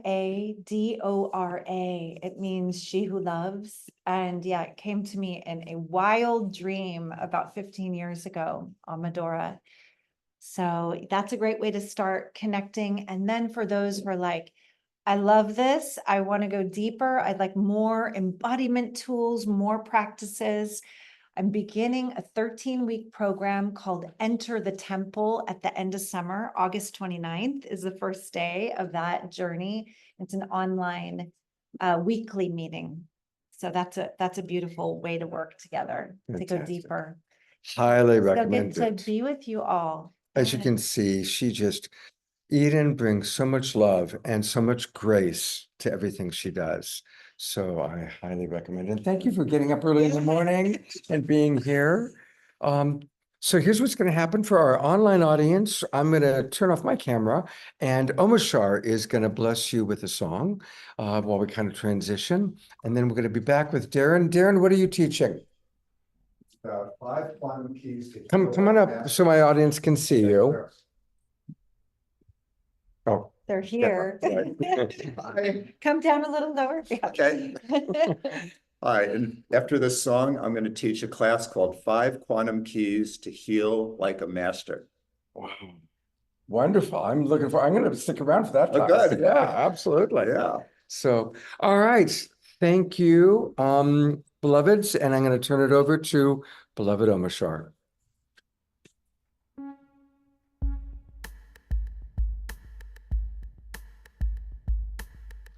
Deep breath, everybody. That was beautiful. Wow, we're in several worlds at once right now. And as we know, the time has come.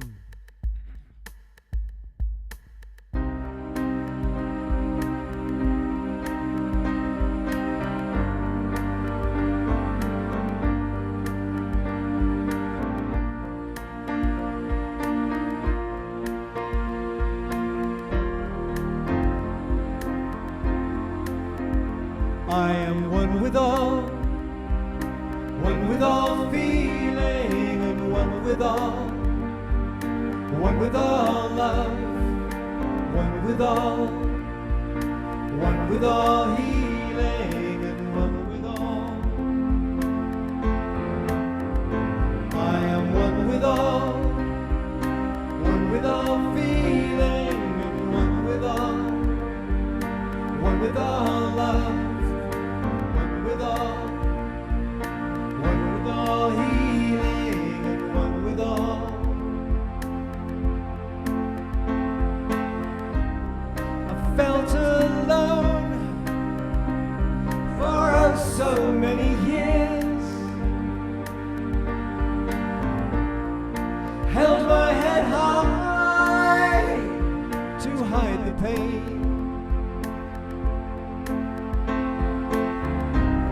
Nowhere to turn, so true to myself again. I tuned my heart to the mother.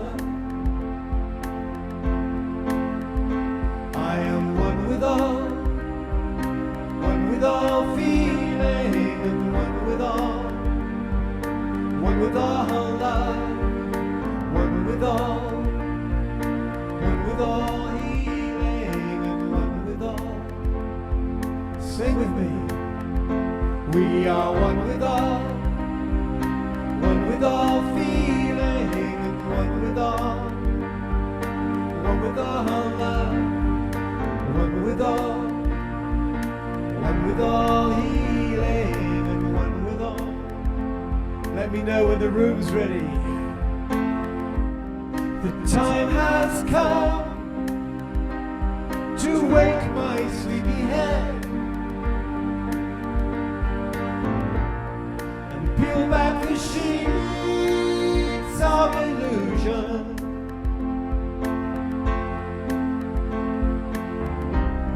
The time has come to lift my voice once more. The songs of the new world. I am one with all feeling, and one with all love, one with all healing, and one with all.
come. The time has come.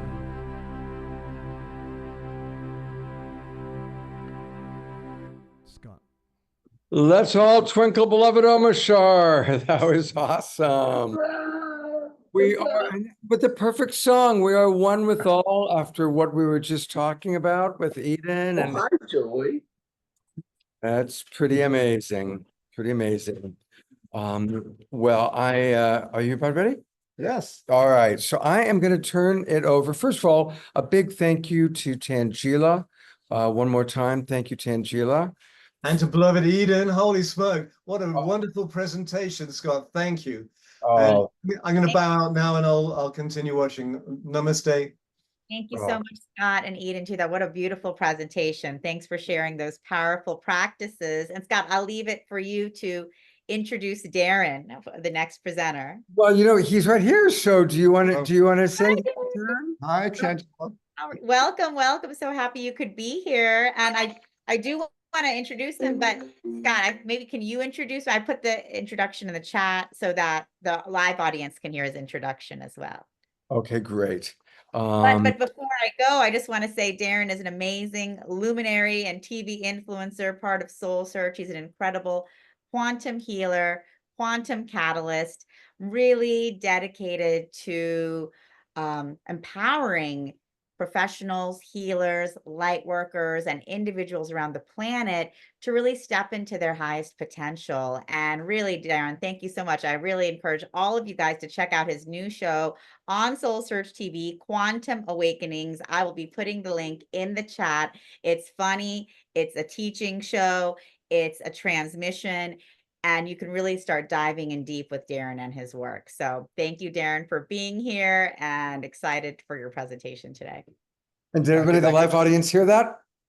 Yes. Okay, got it. Great. Tanjila, love you so much. We're going to turn it over to Darren. Okay. Thank you, Scott. My pleasure. Thank you, Tanjila.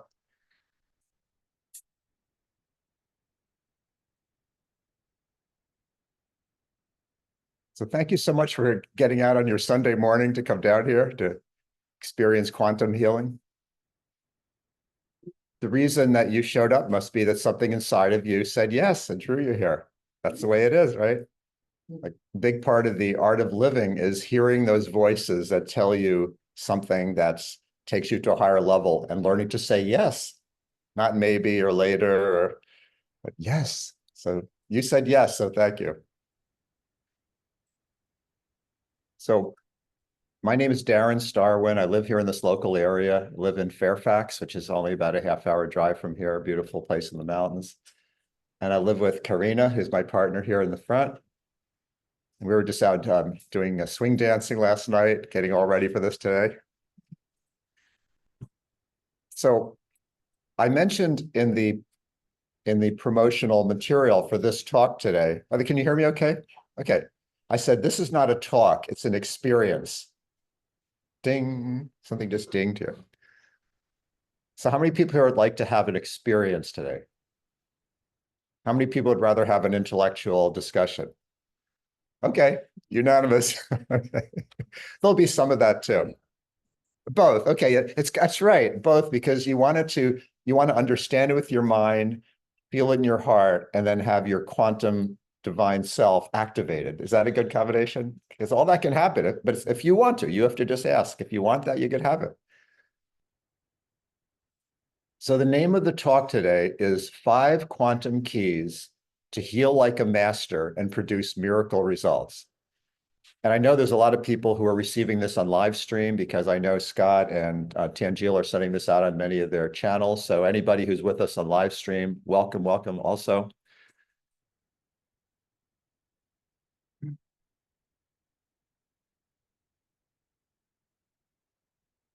So I want to know what my promise to you is for today. We have 50 minutes, 50 minutes to teach what could be a massive subject, is to give you as much as is humanly possible within 50 minutes and to give you real life examples, to make it tangible, not airy-fairy, not philosophical, but make it practical, what I'm going to tell you.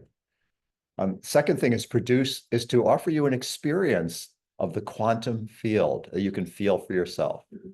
Again, it's always voluntary. If you want to have that experience, then just simply make that request in yourself. If you don't want to have it, that's fine. It's always up to you. The third thing is to give you practical insights and methods that you can start using right away. How many people here work as any kind of healer or healthcare practitioner? Raise your hand if you're anybody who works with clients in any way. Okay, what do you do? I'm an esthetician, so I just started incorporating crystal healing into my practice. Okay. That's, yeah, aesthetics often lends itself very well to bringing in different kinds of energy work and healing, because people come actually wanting healing, right? They think of through skin. And who else does anything here? How about the person in the back? Biofield tuning. Biofield tuning. At first I thought you said violet field. I thought that would have been cool too, but biofield. Okay, thank you. Biofield tuning. Anybody else do any kind of healing or coaching or, okay. You do? Okay, thank you. So I want to say, because this is going to be experience, here's how to get the most out of this class. Something's dinging here. Okay. First of all, is to stay grounded, because this is very high level consciousness that we can tune into in this short amount of time. And so the best way to stay grounded is simply to put part of your attention in the earth. There's one of the chakras in your body is called the Earth Star. And it's literally like a ball of light that's under the surface of the earth, underneath, wherever you happen to be at any moment. And we're usually taught to cut ourselves off from that and just be up in our heads all the time. But if you just breathe down into the earth a little bit and just intend to be grounded, you will be. And breathe fully in and out of your heart chakra, as Eden was so beautifully saying before, just breathe in and out of your heart chakra. You'll have more of this experience. And attuned to the quantum field, even if you don't know what that means, just the quantum field is that oneness that connects everything in the universe. You were talking about that, Scott, a few minutes ago, beautifully. I'd love to know what those 26 things are. If you're gonna... Yeah, but anyway, and so this universal field that can be called the quantum field, it can be called oneness, it can be called the Holy Spirit. I can call it by a lot of different names, Brahma, but it's a feelable thing. And if you wish to experience it, you just kind of open your heart to it and it's here. And there's another thing called the master hookup, and that's the position of your tongue. So right behind these two front upper teeth, right behind it in the upper palate, there's a point called the master hookup. If you put your tongue right there, it actually grounds you into your chakras and into the earth. It's a magical thing. It's just so easy, isn't it? I mean, you don't have to pay a subscription fee to it, or there's no taxes on it. You just put your tongue right behind your two front upper teeth and just try it. Just put your tongue there for a moment and breathe. See what that's like. Thousands of years. Thousands of years, yes. Feel the heart. That's feeling the heart. And what's your name? Jim. Jim. So Jim was just saying, the hara, which is the energy center here. Mhm. I was an acupuncturist for 25 years. So I work a lot with this field. So if you just you can put one hand here, put your tongue in that position behind your two front teeth, and then just breathe fully. And that just hooks you right in to yourself, to your true self. So if you do those things, you'll be more open to the energetic and grace part of this presentation. So today you're going to discover how to transform yourself from a muggle to a magician, if you'd like to be. That's where we're all in that process. So again, I said I'd back these things up with some examples. So actually, I was hoping to project this on this screen, but I found out they didn't have the right cable or whatever, so I'm just reading off my screen. So hopefully that's better, because there's less technical stuff to put your mind onto. So there's a woman named Shannon who came to me about 8 years ago. She was at that time in her 30s, and a very bright, kind of talented woman with a lot of consciousness, but she had been going through severe trauma. She had had like this traumatic thing that had to do with, I guess, losing a baby, just flare up because of something triggered her. And she was feeling very wobbled and hard to function. So she came to me for a few sessions, and she wrote this to me, just made a little video and put it on Facebook. And she said, after my first quantum healing session, it was like, wow, this is so different. I've certainly had lots of experience with heart-centered therapy, Reiki, and so much more. But learning about quantum healing and how it can really change in an instant was a pretty miraculous discovery. What I received was a total clearing of these traumatic experiences within 1 to 2 sessions. I'm not exaggerating. It was astounding. I really didn't have a charge around that trauma anymore. It was completely gone. All it really takes is a rewiring of our programming, in a sense, and healing in our energetic field. And we can literally change the processes of how we experience life. So since Shannon gave me that quote, she's gone on to create a coaching company called the Green Door Life, where she now has like 20 coaches under her internationally, and she's training them, and they do like fitness training, dietary coaching, and also helps them open their higher consciousness. So she's a brilliant person, but she had to clear that trauma to open up that higher potential for herself. So the name of the talk is How to Heal Like a Master. So I'm going to give you the short answer first, and then I'll give you a more detailed answer after that. So the short answer of how to heal like a master is, get ready, completely be yourself without doubt or inhibition. If you want to heal like a master, it's not like you have to learn 100 new things or you have to like go into some other state of consciousness, some altered state. No, completely be yourself without feeling inhibited or letting fear will help you hold it down. This is what it's like. Now, quantum healing is opening up a trusting, deeply intuitive relationship with the divine. That, the word the divine, you could use the word God, Christ, whatever word you like is fine. But there's this infinite source of everything. When you learn to trust that and not trust your own mind, not trust all the techniques you've learned. I was an acupuncturist for 25 years. I learned so many techniques, like where to put the needles and how to diagnose and how to use the electrotherapy and how to bill insurance and all the things. But no, just a pure trusting relationship with the divine, miracles happen. And I'm not exaggerating to use the word miracle. And that's not hyperbole. I'm saying literally, I've experienced so many miracles just in the last week. So that's what it takes. So I want to say something about the word light worker. Does anybody here consider themselves a light worker? I think at least one person does it. Well, some people have a kind of disparaging term, like light worker means sort of like, a hippie or a flower child or some kind of, vague term like that. But no, this is a very specific meaning to light worker. It's like being the special forces of the military, like you're like the Green Beret or something. It's that specific.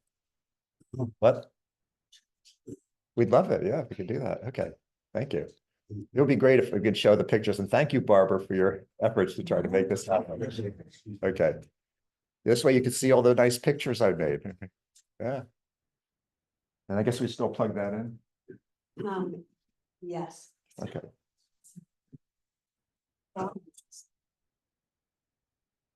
Okay. And I'll just keep talking until they get that going. So light worker actually is someone who really cares about raising their consciousness, cares about healing themselves. It's not satisfied just to kind of live in the fear-based programming they grew up in, and says, I'm willing to do what it takes to free myself from this and help other people to free themselves. That's a light worker. It doesn't have to look, you don't have to be like an energy healer. You don't have to be some special profession. You could be a housewife taking, at home, or somebody taking care of young children, or a dog trainer. It doesn't matter. It's just that you have that desire in your heart for you to be free and help other people to get free. I guess that could be. Okay, it's not working. It is? Can we go to the next room? Okay, all right. Anyway, so right now we're living through extraordinary times. Charles Dickens had this book in which he had this statement. It said, it was the best of times and it was the worst of times. It was called The Tale of Two Cities. And that's what it's like now. I mean, if you watch the debate last week or you look at the news, it seems like we're in the worst of times. Like, it seems like, how could it be, our environment is collapsed. I'm not going to recite all the things, all these crises. And so it seems that way on one level. But yet it's the best of times when you're a light worker. And I want you to know that you have the most amazing opportunity now if you're a light worker. If this is the time of your life, this is like the thing you've been preparing for your entire lifetime is right now. This is the most exciting time. This is like you know, if you like the Lord of the Rings, or if you like Star Wars, or if you know, anything, and any of those things that seem to inspire you, it's all happening for real right now, you know, that process. And so I want to know how many people have gone through any of these experiences. Just like raise your hand if you're aware of any of these things. Anybody felt overwhelmed or drained recently? Raise your hand. Okay. Has anyone felt like you're going through a life review? You know, they say when you're dying, your whole life flashes in front of you. Does anyone notice that now, even now while you're still alive? Yeah, I have tremendously. It's like but you don't have to die physically. It's just your whole life is flashing in front of you anyway. You felt some regret and remorse? Yeah, I felt some of those feelings. It's like something's come up and you just feel so like, I wish I had done that differently. Yeah. But the good news is you're still alive and you can change it now through forgiveness, through gratitude, through service. I mean, you're still here. See, the Christmas Carol with with Ebenezer Scrooge, he had to be shown a life review of how lousy his karma was, and how little love he had created, and how many people despised him. And then he realized, I have another chance. I'm still alive. I could go bring the turkey over to Tiny Tim or whatever. So we all still have a chance. Has anybody here felt inspired and uplifted sometimes, and then other times you feel lost and uncertain? And like go back and forth? Well, that's part of the time. Yeah. And has anyone felt strange bodily symptoms and pains that seem to come and go that nobody can explain? No, I'm glad you're not. Okay. And has anyone felt filled with visions of things you'd love to create, but you don't know how? Yeah. Yeah. Well, these are the kind of things, that's because we're ascending in consciousness. These are the kind of things that happen. So we're going through what I would call a portal of awakening. And this intensified on June 6th. It just started going a higher gear on June 6th. And what it is basically you have been, maybe I could stand up. See, could I put this? Yeah, they can still see me, right? You've been preparing for this time your entire life. I want you to feel that for a moment. Like literally the good, the bad, and the ugly that you've had experience about all your life has prepared you for this time right now, so you can shine as a light worker and fulfill your potential and do things that will actually seem like miracles to you. That's what we're in. It's about self-knowledge and living as a sovereign. If I had more time, I have to go through quickly because I only have a short time, but sovereign has a very strong meaning. It means you throw off all the old negative controlling programming you've been brought up in, and you really say, I am here. I know what I'm here to do, and I'm doing it. And you start drawing all these other people to you, all these other light workers to you. And that's a beautiful thing. So you're in the right place at the right time as a light worker. And it's a great opportunity. So basically, I believe the divine is offering you a great package deal. Well, maybe I'll sit so the people online can see me without having to look up so much. The three things in this package deal that you get to receive is, first of all, you get to experience, like everybody has some things they wish they could heal, but they haven't been able to. You can get to heal those things. The second thing is you become more successful at whatever your work is or whatever your service is, or more effective with your clients, because you're tapped into the source of all healing. And the third thing is you get to help heal our planet. That's the package deal. You get to have all three of those things. But here's the price you have to pay. Here's the catch. The price you have to pay to have those three things is you have to open yourself to sense the quantum field and embody pure love and presence in your everyday life. Is anyone willing to pay that price? At least one guy is. That's good. Yeah, pay that price. But the thing is, you have to ask, how much do I want that? Can I stretch myself out of my comfort zone or the way I think and believe? Because that's what it takes. So anyway, I'm Darren Starwynn, and what I'm known for is helping many patients, because I've been in the medical field, who have not had help elsewhere to have help, like pain relief and help with severe depression and many things where they hadn't gotten help elsewhere. I've published 5 best-selling books. And my main thing I'm doing now is helping other practitioners, like people who are healthcare healers, for them to be able to awaken their higher healing abilities and to be able to discover quantum healing. That's the main thing I'm doing now. So I have a new TV show. It's called Quantum Awakening. So you can see on SoulSearch.tv. Nice 20-minute little segments that have humor in them, that have music, that have interviews, that have teaching. So I recommend you to go there if you like this stuff. So I'm going to go through the 5 quantum keys now, because that's the name of the talk, 5 quantum keys to heal like a master. And to heal the unhealable. That's something you can actually do. You can help to heal the unhealable with this work. So the first quantum key is that you're not really a healer. None of us are healers in the truest sense of the word. What you really are is a catalyst. A catalyst means that you don't really heal anybody. People tap into this master healer ability within themselves, but you can be a catalyst to help them to do that. And then the miracles happen. And part of what our clients, anybody here who works with clients, part of what our clients are bringing us is the collective trauma of our whole human race. Like when someone shows up and says, I have migraines, it's not just them having migraines. They're also tapping into millions of other people who are going through trauma and pain. And that's because we're so interconnected now. We're not just, that's part of the awakening we're going through. So what do you do about that, you know? What acupuncture point do you needle for that? I mean, you know, they didn't teach us this kind of stuff. So you can heal the unhealable just through techniques. You have to turn it over to the divine. The divine is the healer. And what I love more than anything is when with somebody who's having a very challenging issue, and they've tried 20 other healers and doctors and shamans, and they've gone to Peru and taken ayahuasca, and they've done all these things. And they usually say, you know, it was all helpful, but it didn't fully heal that deep core of what I'm carrying. And I work with them and I feel that divine energy, and then they actually get better. Nothing I love more than that. And that's what it is being a quantum healer.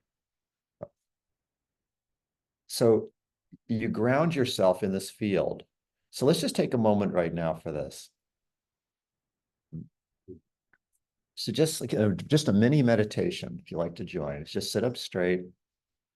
You put your tongue in the master hook up behind your 2 front upper teeth. And just relax, nothing to do. And just tune into your heart center. And call all of your energy back into your own body, because we are mostly dispersed most of the time. That's the way we've been trained to be. You know, so all kinds of digital devices, and your plate is overfull with too many things to do. Just call all that energy, just say, I call it back into my body now. I call all that energy back into my own body. Then take another breath in and breathe some of that energy down to the earth.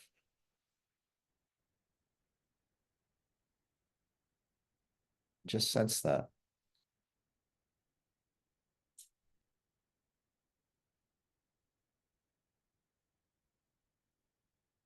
Now, I am, when I say I am, I don't mean Darren, I mean the I am presence, the divine presence. I am offering a quantum activation now, which is something that kind of accelerates your awakening and attunement. So if you wish to, you could just open yourself to that field.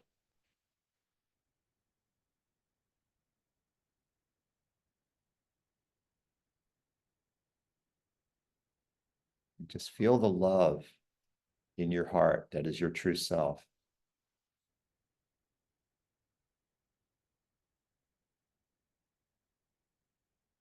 And by tuning into this field, this quantum field, this allows you to raise your consciousness and awaken your intuition. It's always been there. It's just been blocked. It's just been shut off in many ways.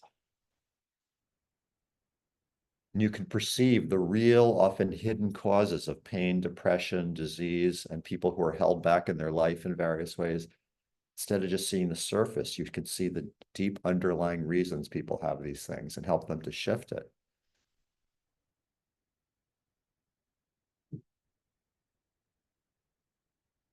This is something that if you really open to yourself, it's actually a vibrational feeling in your body. It's not just a, an idea. Does anybody feel that vibrational sense in their body right now? This is the quantum field. Yeah, Karina does. And the most powerful healing going on our planet happens in groups right now. It happens in community.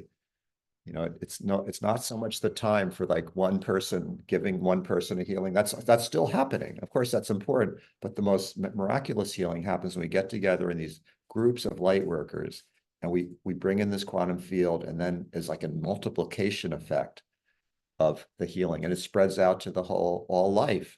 That's the way it works now. So I'm going to give you, this has all been very kind of, theoretical. Let me give you some practical example. I had one of my students referred one of her clients to me. And this is a woman who was very physically fit, really good health in her 40s, had a very successful job working with these corporations. But she had fallen down 2 different times within a month and gotten hurt, which was completely not normal for her. And she said she felt drastically out of balance, wasn't sleeping well. And when I asked her about what she'd been doing, she said, well, I did date 2 men in the last year who were using drugs. A lot of people using drugs have different kinds of weird energies in their field or something like that. And she was looking for some kind. So my student felt she couldn't clear her, felt it was too difficult for her to do it. So she referred it to me. So when I evaluated her, I found out that this woman had actually taken on negative energies from these boyfriends that were still hanging out in her field, and that she had somehow agreed to it. We don't realize it. We make agreements to do these things without even remembering it on a subconscious level, because she had an open heart and maybe she wanted to help them or something. So she took on some of their dark energies.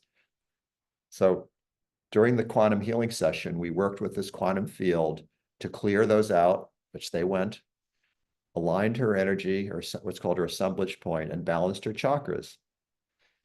And then a week later, I spoke to her and she said, I feel much lighter, much less pain in my body. I feel much clearer about what I want in my life. My boundaries are much better. All those things happen because she cleared that energy out. So that's an example of a quantum healing session. Now, I want to say how the quantum key number 2 that I want to talk about is how to actually be a quantum catalyst. So by being a catalyst, you help bring another person into the awareness of the quantum field in their own body and nervous system. So health is a very high vibration.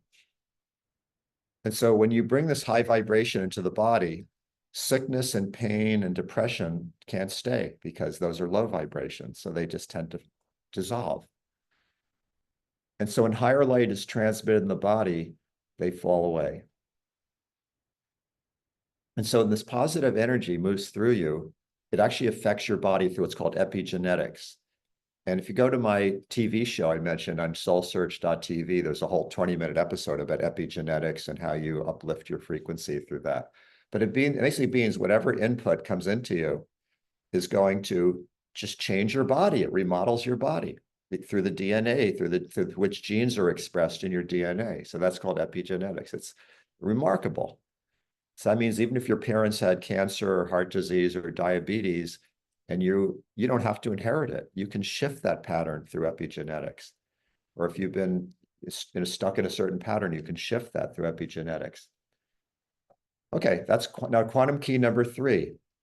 This is if anybody that works with clients, this is a 30-second thing you can do to put yourself from a muggle into a magician. Does anybody want to hear that? Yeah, 30 seconds, not too bad. The first step is called a purity blast. If you ever want to clear a space, and the way you do that, if you want to join me, you just put one hand like this and just say, I now command a purity blast. You could use different words. That's the words I use. And just imagine a vortex of light moving through the room, just like a little tornado. Shh. Let's try it again. I now command a purity blast. I could just feel it. It's just like a vortex of light just went whoosh. Do this while you do that. Keeps you in the presence for that to start. stay in the presence while you're doing that. Yeah. But yeah, that's right. Thank you. Keep your tongue in that position. Up. It works. Great. That's it. That's good. So keeping your tongue, staying in the breathing, staying within your body, and then do the purity breath. Yes, thank you for that. Okay, the next thing, which I mentioned earlier, is call your own energy back in your body. And you can just do that silently. You don't just say it out loud. You just silently just say, I now call all my energy back into my body. 1 second. And you just feel more presence. And then whatever you're going to do in your work or your client or whatever it is, it's gonna go better. The third thing is an intention. So when you're ever working with anybody for any purpose, just make an intention in your mind very briefly. Like something like, it is my intention to be a clear vessel of miraculous healing and renewal for the greatest good of this client, myself, and all concerned. Something like that. And when you create that intention, it lines up all the powers of the universe with you. And the fourth one, which is really magical, it's totally non-muggle, is align with your healing team. Your healing team is, you might call spiritual guides, or the Christ consciousness, or the Divine Mother. I mean, there's different, names and aspects of it, but I know when I do these quantum healing sessions, clearly there's a team of amazing beings working through me and doing this. You know how I know the difference? Because there's been some sessions where I forgot to do it. I forgot to invoke my team. I just was kind of in a rush. I don't have time for that. And I just did my treatment, and it was good, but it wasn't magical. It was still good, but it wasn't magical. When I take that second and say, I'm calling in my team is Christ, it's Divine Mother, it's Metatron, it's some of these incredible beings. I call them in, and it's suddenly I feel like different. And whatever I do with the person, there's more of a magical, miraculous quality to it. How much, how long it takes you? Like a half a second. Is it worth it? Yeah. Is it? Yeah. And then the final step is attune to love. So I'm just going to review those steps one more time. So this 30-second ritual is purity blast to clear the space, call your energy back in your body, make a simple intention, and then connect with your team. Then whatever you do, you're not a muggle anymore. Now you're a magician. Okay, quantum key number 4 is identify and develop your superpowers. Does anybody here know that you have a superpower? Yeah. Well, like Tanjila clearly has developed some of her superpowers, who runs this expo. Her superpower to bring all these amazing light workers together and create all these connections and help people be more successful. So I've written this book called Awakening the Avatar Within. And there's a whole chapter in here about how to recognize and awaken your superpowers. And there's like so much else in here. Like it's basically the whole workbook on how you live as an avatar, how you bring out your quantum healing abilities, and so much more the science behind it. And basically the way you recognize your superpowers is you look at what you're already good at, and then you raise your frequency and then put yourself into positions of service to other people. When you do that, your superpowers emerge. I mean, it's much more than I can say in 1 or 2 minutes, but the book explains it very clearly. Okay, quantum key number 5. If you want to heal like a master, is to learn the master tools of quantum healing. So at this time, when you work with groups of people who are also developing their quantum abilities and developing their superpowers, there's a tremendous amplification. So since I don't have this to show you, I have some pictures here from my last retreat. We had a retreat in last February, and Angela, who's in the back, was here with us. And Karina was here with us at that retreat. And Odysseus, who's in another room, was with us there. And that was just amazing, miraculous experience. We got together for 4 days and we were working on these quantum methods, and we had a lot of dancing and fun and hiking and, lots of fun. People had all these breakthrough experiences. And I also lead courses called the Quantum Master Course. It's for people that want to learn this, where we get together on Zoom on a regular basis. You learn these methods, you practice them with other people, and you get you actually can then start using it on whoever your clients are. So if anyone's interested in any of those things, I can get that information to you. And Karina, would you pass the clipboards around, please? We have clipboards. If you want to, there's two things I can offer you if you put your name on there. One of them is that there's community gatherings that we have in person and on Zoom, most of which are free of charge. Like every Tuesday morning, we have a quantum meditation, which is gorgeous. People love it. The numbers are increasing like every week of that. And then there's other things like that going on. And also there's actual courses for people that want to study this. So if you put your information down, you can check off what you're interested in, and then you can get that information. I did have two clipboards. Can they both go in? Okay, good. Thank you for doing that. Now I want to read another quote. This is a woman named Kaisa, who's an acupuncturist who took my master course last year.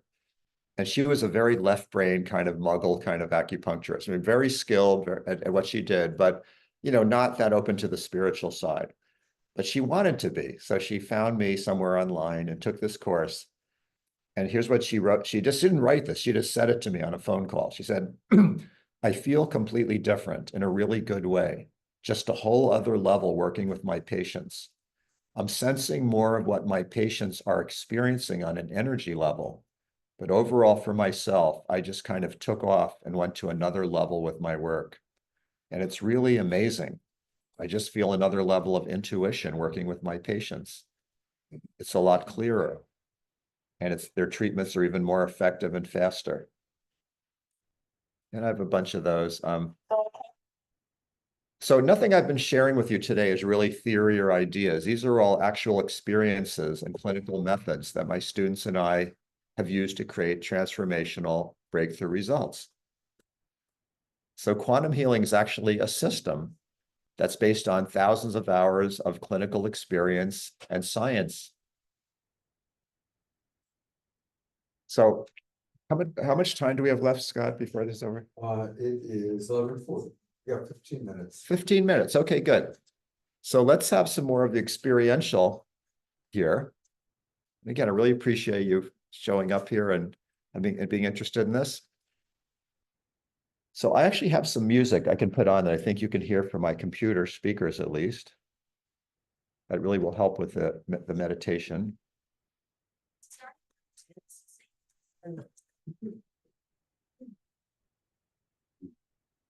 What was the fifth key?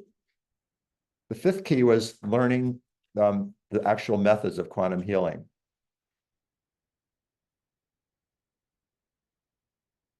Okay.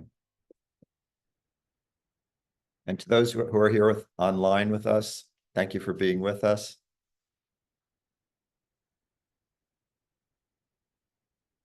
So again, I'll just say one more time, call your energy back in your body. This is something we really need to do a lot of because we've been taught all our life to be out here, to be dispersed, to be trying to take care of everybody else and be worried about all these things all over the planet and have too much on your plate and all these things. So just say, I call all my energy back in my body. If you wish to do this, put your tongue in the master hookup, sit up straight, breathe fully, and relax.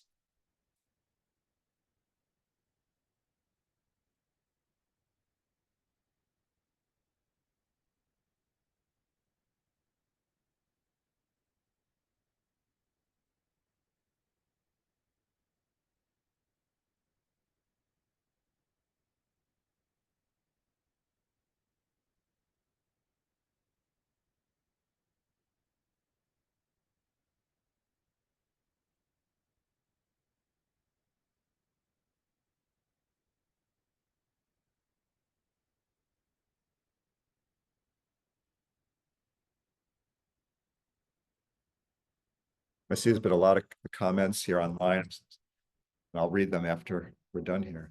Thank you for your comments.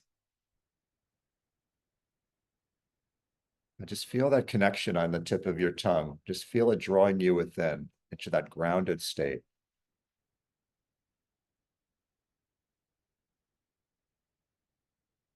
And I suggest that you tune into the desire that's in your heart. What do you really want?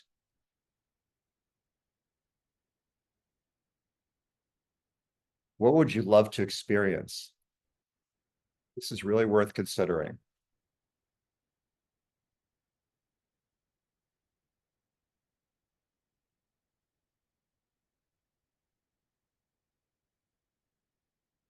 If you didn't believe what you want is impossible, what would you want to do? What would you want to experience?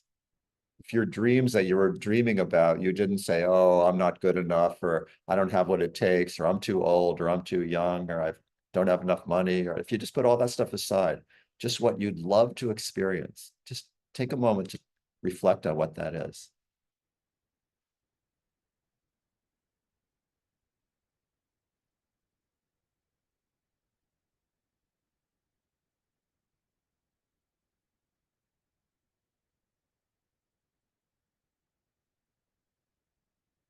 And do your best to sense the vibration inside your body. It's a feelable vibration.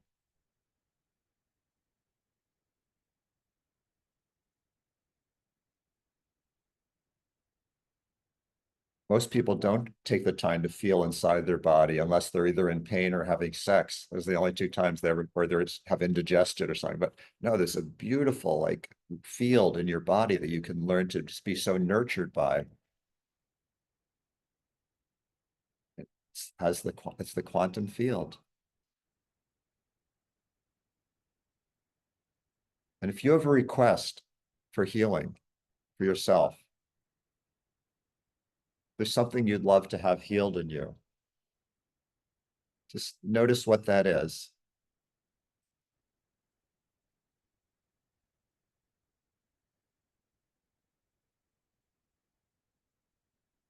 And you can ask yourself, where in my body am I most tapped into that issue or problem or pain?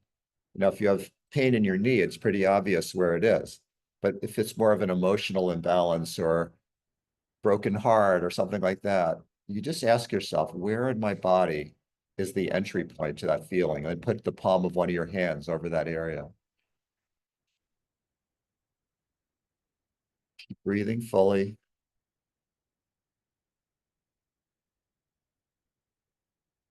And now I'm going to suggest a very powerful act to you. Again, only do it if it feels right to you. And that's to say, I now call my divine self into my experience, into my body. I open myself to have the direct experience of my divine self, not filtered through spiritual philosophies, but just directly in my feeling sense, my sensing, my own direct sensing right now. Then just trust whatever you feel. There's no preconception of what that should be like.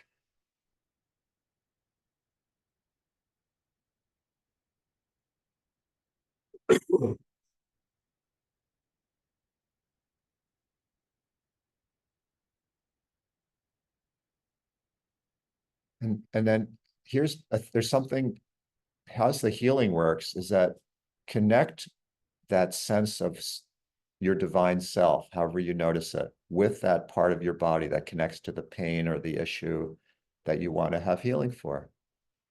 It's like connecting the dots, connecting this divine field to my broken heart or to my aching belly or to my sore back, whatever it is.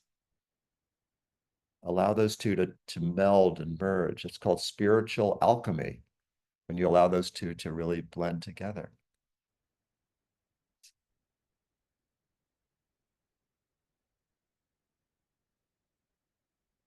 And if you feel some emotions, welcome those emotions. Tears come, welcome those, because this is your body connecting and acknowledging and saying yes.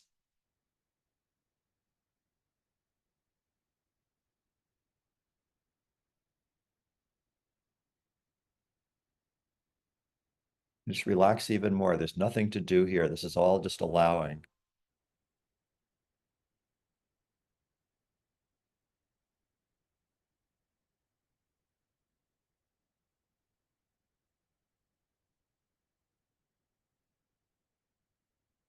Because what I believe is that you have a bigger purpose that your soul is calling you to now. It's been tapping on you for a while, saying you have a bigger purpose. And this is the time for this. And there's some part of you going, but I'm afraid. I feel unworthy. I don't know if I can do this. So just know that those are illusions.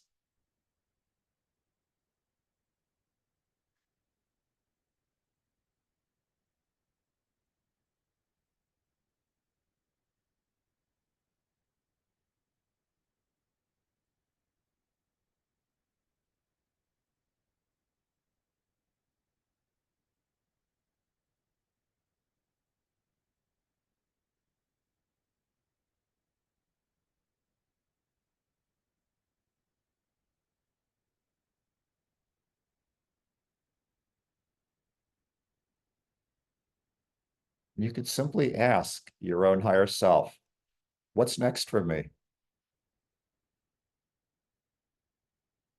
What do you want me to do?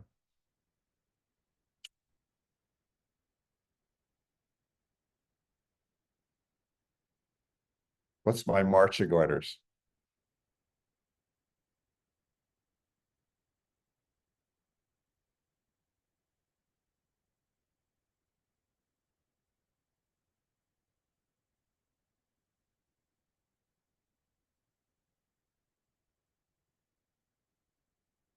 So to sum up everything I've said today within this meditative state,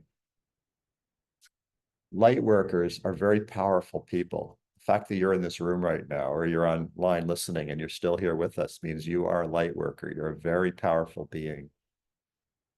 And yet you've had some trauma in your past because of your power. You've expressed your power in other lifetimes, other places, and gotten what you say whacked for it many times. And it's left some deep impressions of this is not safe. I have to play small. I can't show myself to the public. I have to just keep a low level, keep my low. But this is the time to let go of that stuff, to come out, as they say.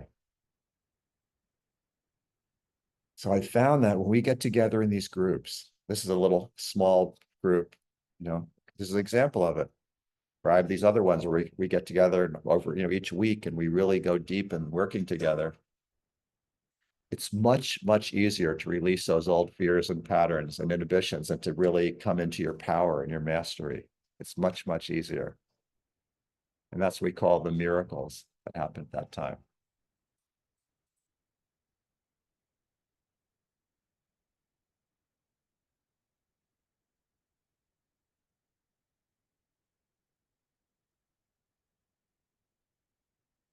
So I think you probably need to bring this into a close. Prepare for the next speaker. But just know that this quantum field is always with you. You don't have to be in this room with you take it with you. And every Tuesday morning we have a quantum meditation at 8 a.m. Pacific time that goes for 30 minutes. And these are really gorgeous. If you put your name on the clipboard and put your email and you write it clearly enough so I could read it, I'll make sure you get the invitations to that. And then we also have 15 minutes every Friday. We pray together for world peace, not pray, but visualize, see planetary healing every Friday at 12 noon. Karina? Okay, and I'm going to put my website, thank you, if you want, in the chat here, and also say it to you here. It's www.drstarwynn.com. www.drstarwynn, all these access to all these different things, my training courses, the free events, guided meditations you could download. It's all on that site, drstarwynn.com. Thank you, Karina. And I'm going to be outside after. If anyone likes to speak with me, if anyone wants to buy one of these books, we do have some of these books. If you're intrigued, this would be a great next step, is to read this book, or even to hold it, put it under your pillow and sleep with it. If you don't read it, it has a very high vibration. The reading is better though. I'll be out there afterwards. So thank you for coming. Thank you so much. Thank you, Scott, for making this possible and for Say hello to our audience. yeah, and to everybody who's with us and came on here. I really appreciate you coming and taking your Sunday morning to be with us. And for the comments, I haven't had time to read the comments, but I'll do it as soon as I get out of here. But let's see, I'll look at a few of them now. Lynn said, what we focus on, we help manifest. Need to get all the radios and social media focused on cleanup and rebuilding. And Laura said, thanks, Darren. And there's a whole lot of great comments here. So Omashar, thank you for your comment. So God bless all of us. And just know we can transform this United States of America this year in this crazy election year. If enough of us put our consciousness together, we can do it. So let's do that. Good job, Darren. Thank you. Yeah. Well, hello, Sacred Sunday audience. There's Tanjila still there and Omashar is still there. So I'm going to bring them both up.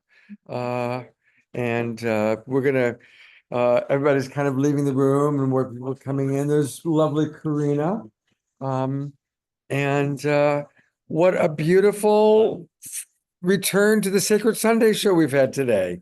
And Absolutely Tanjila, let's do perfect. this on a regular basis. Let's start.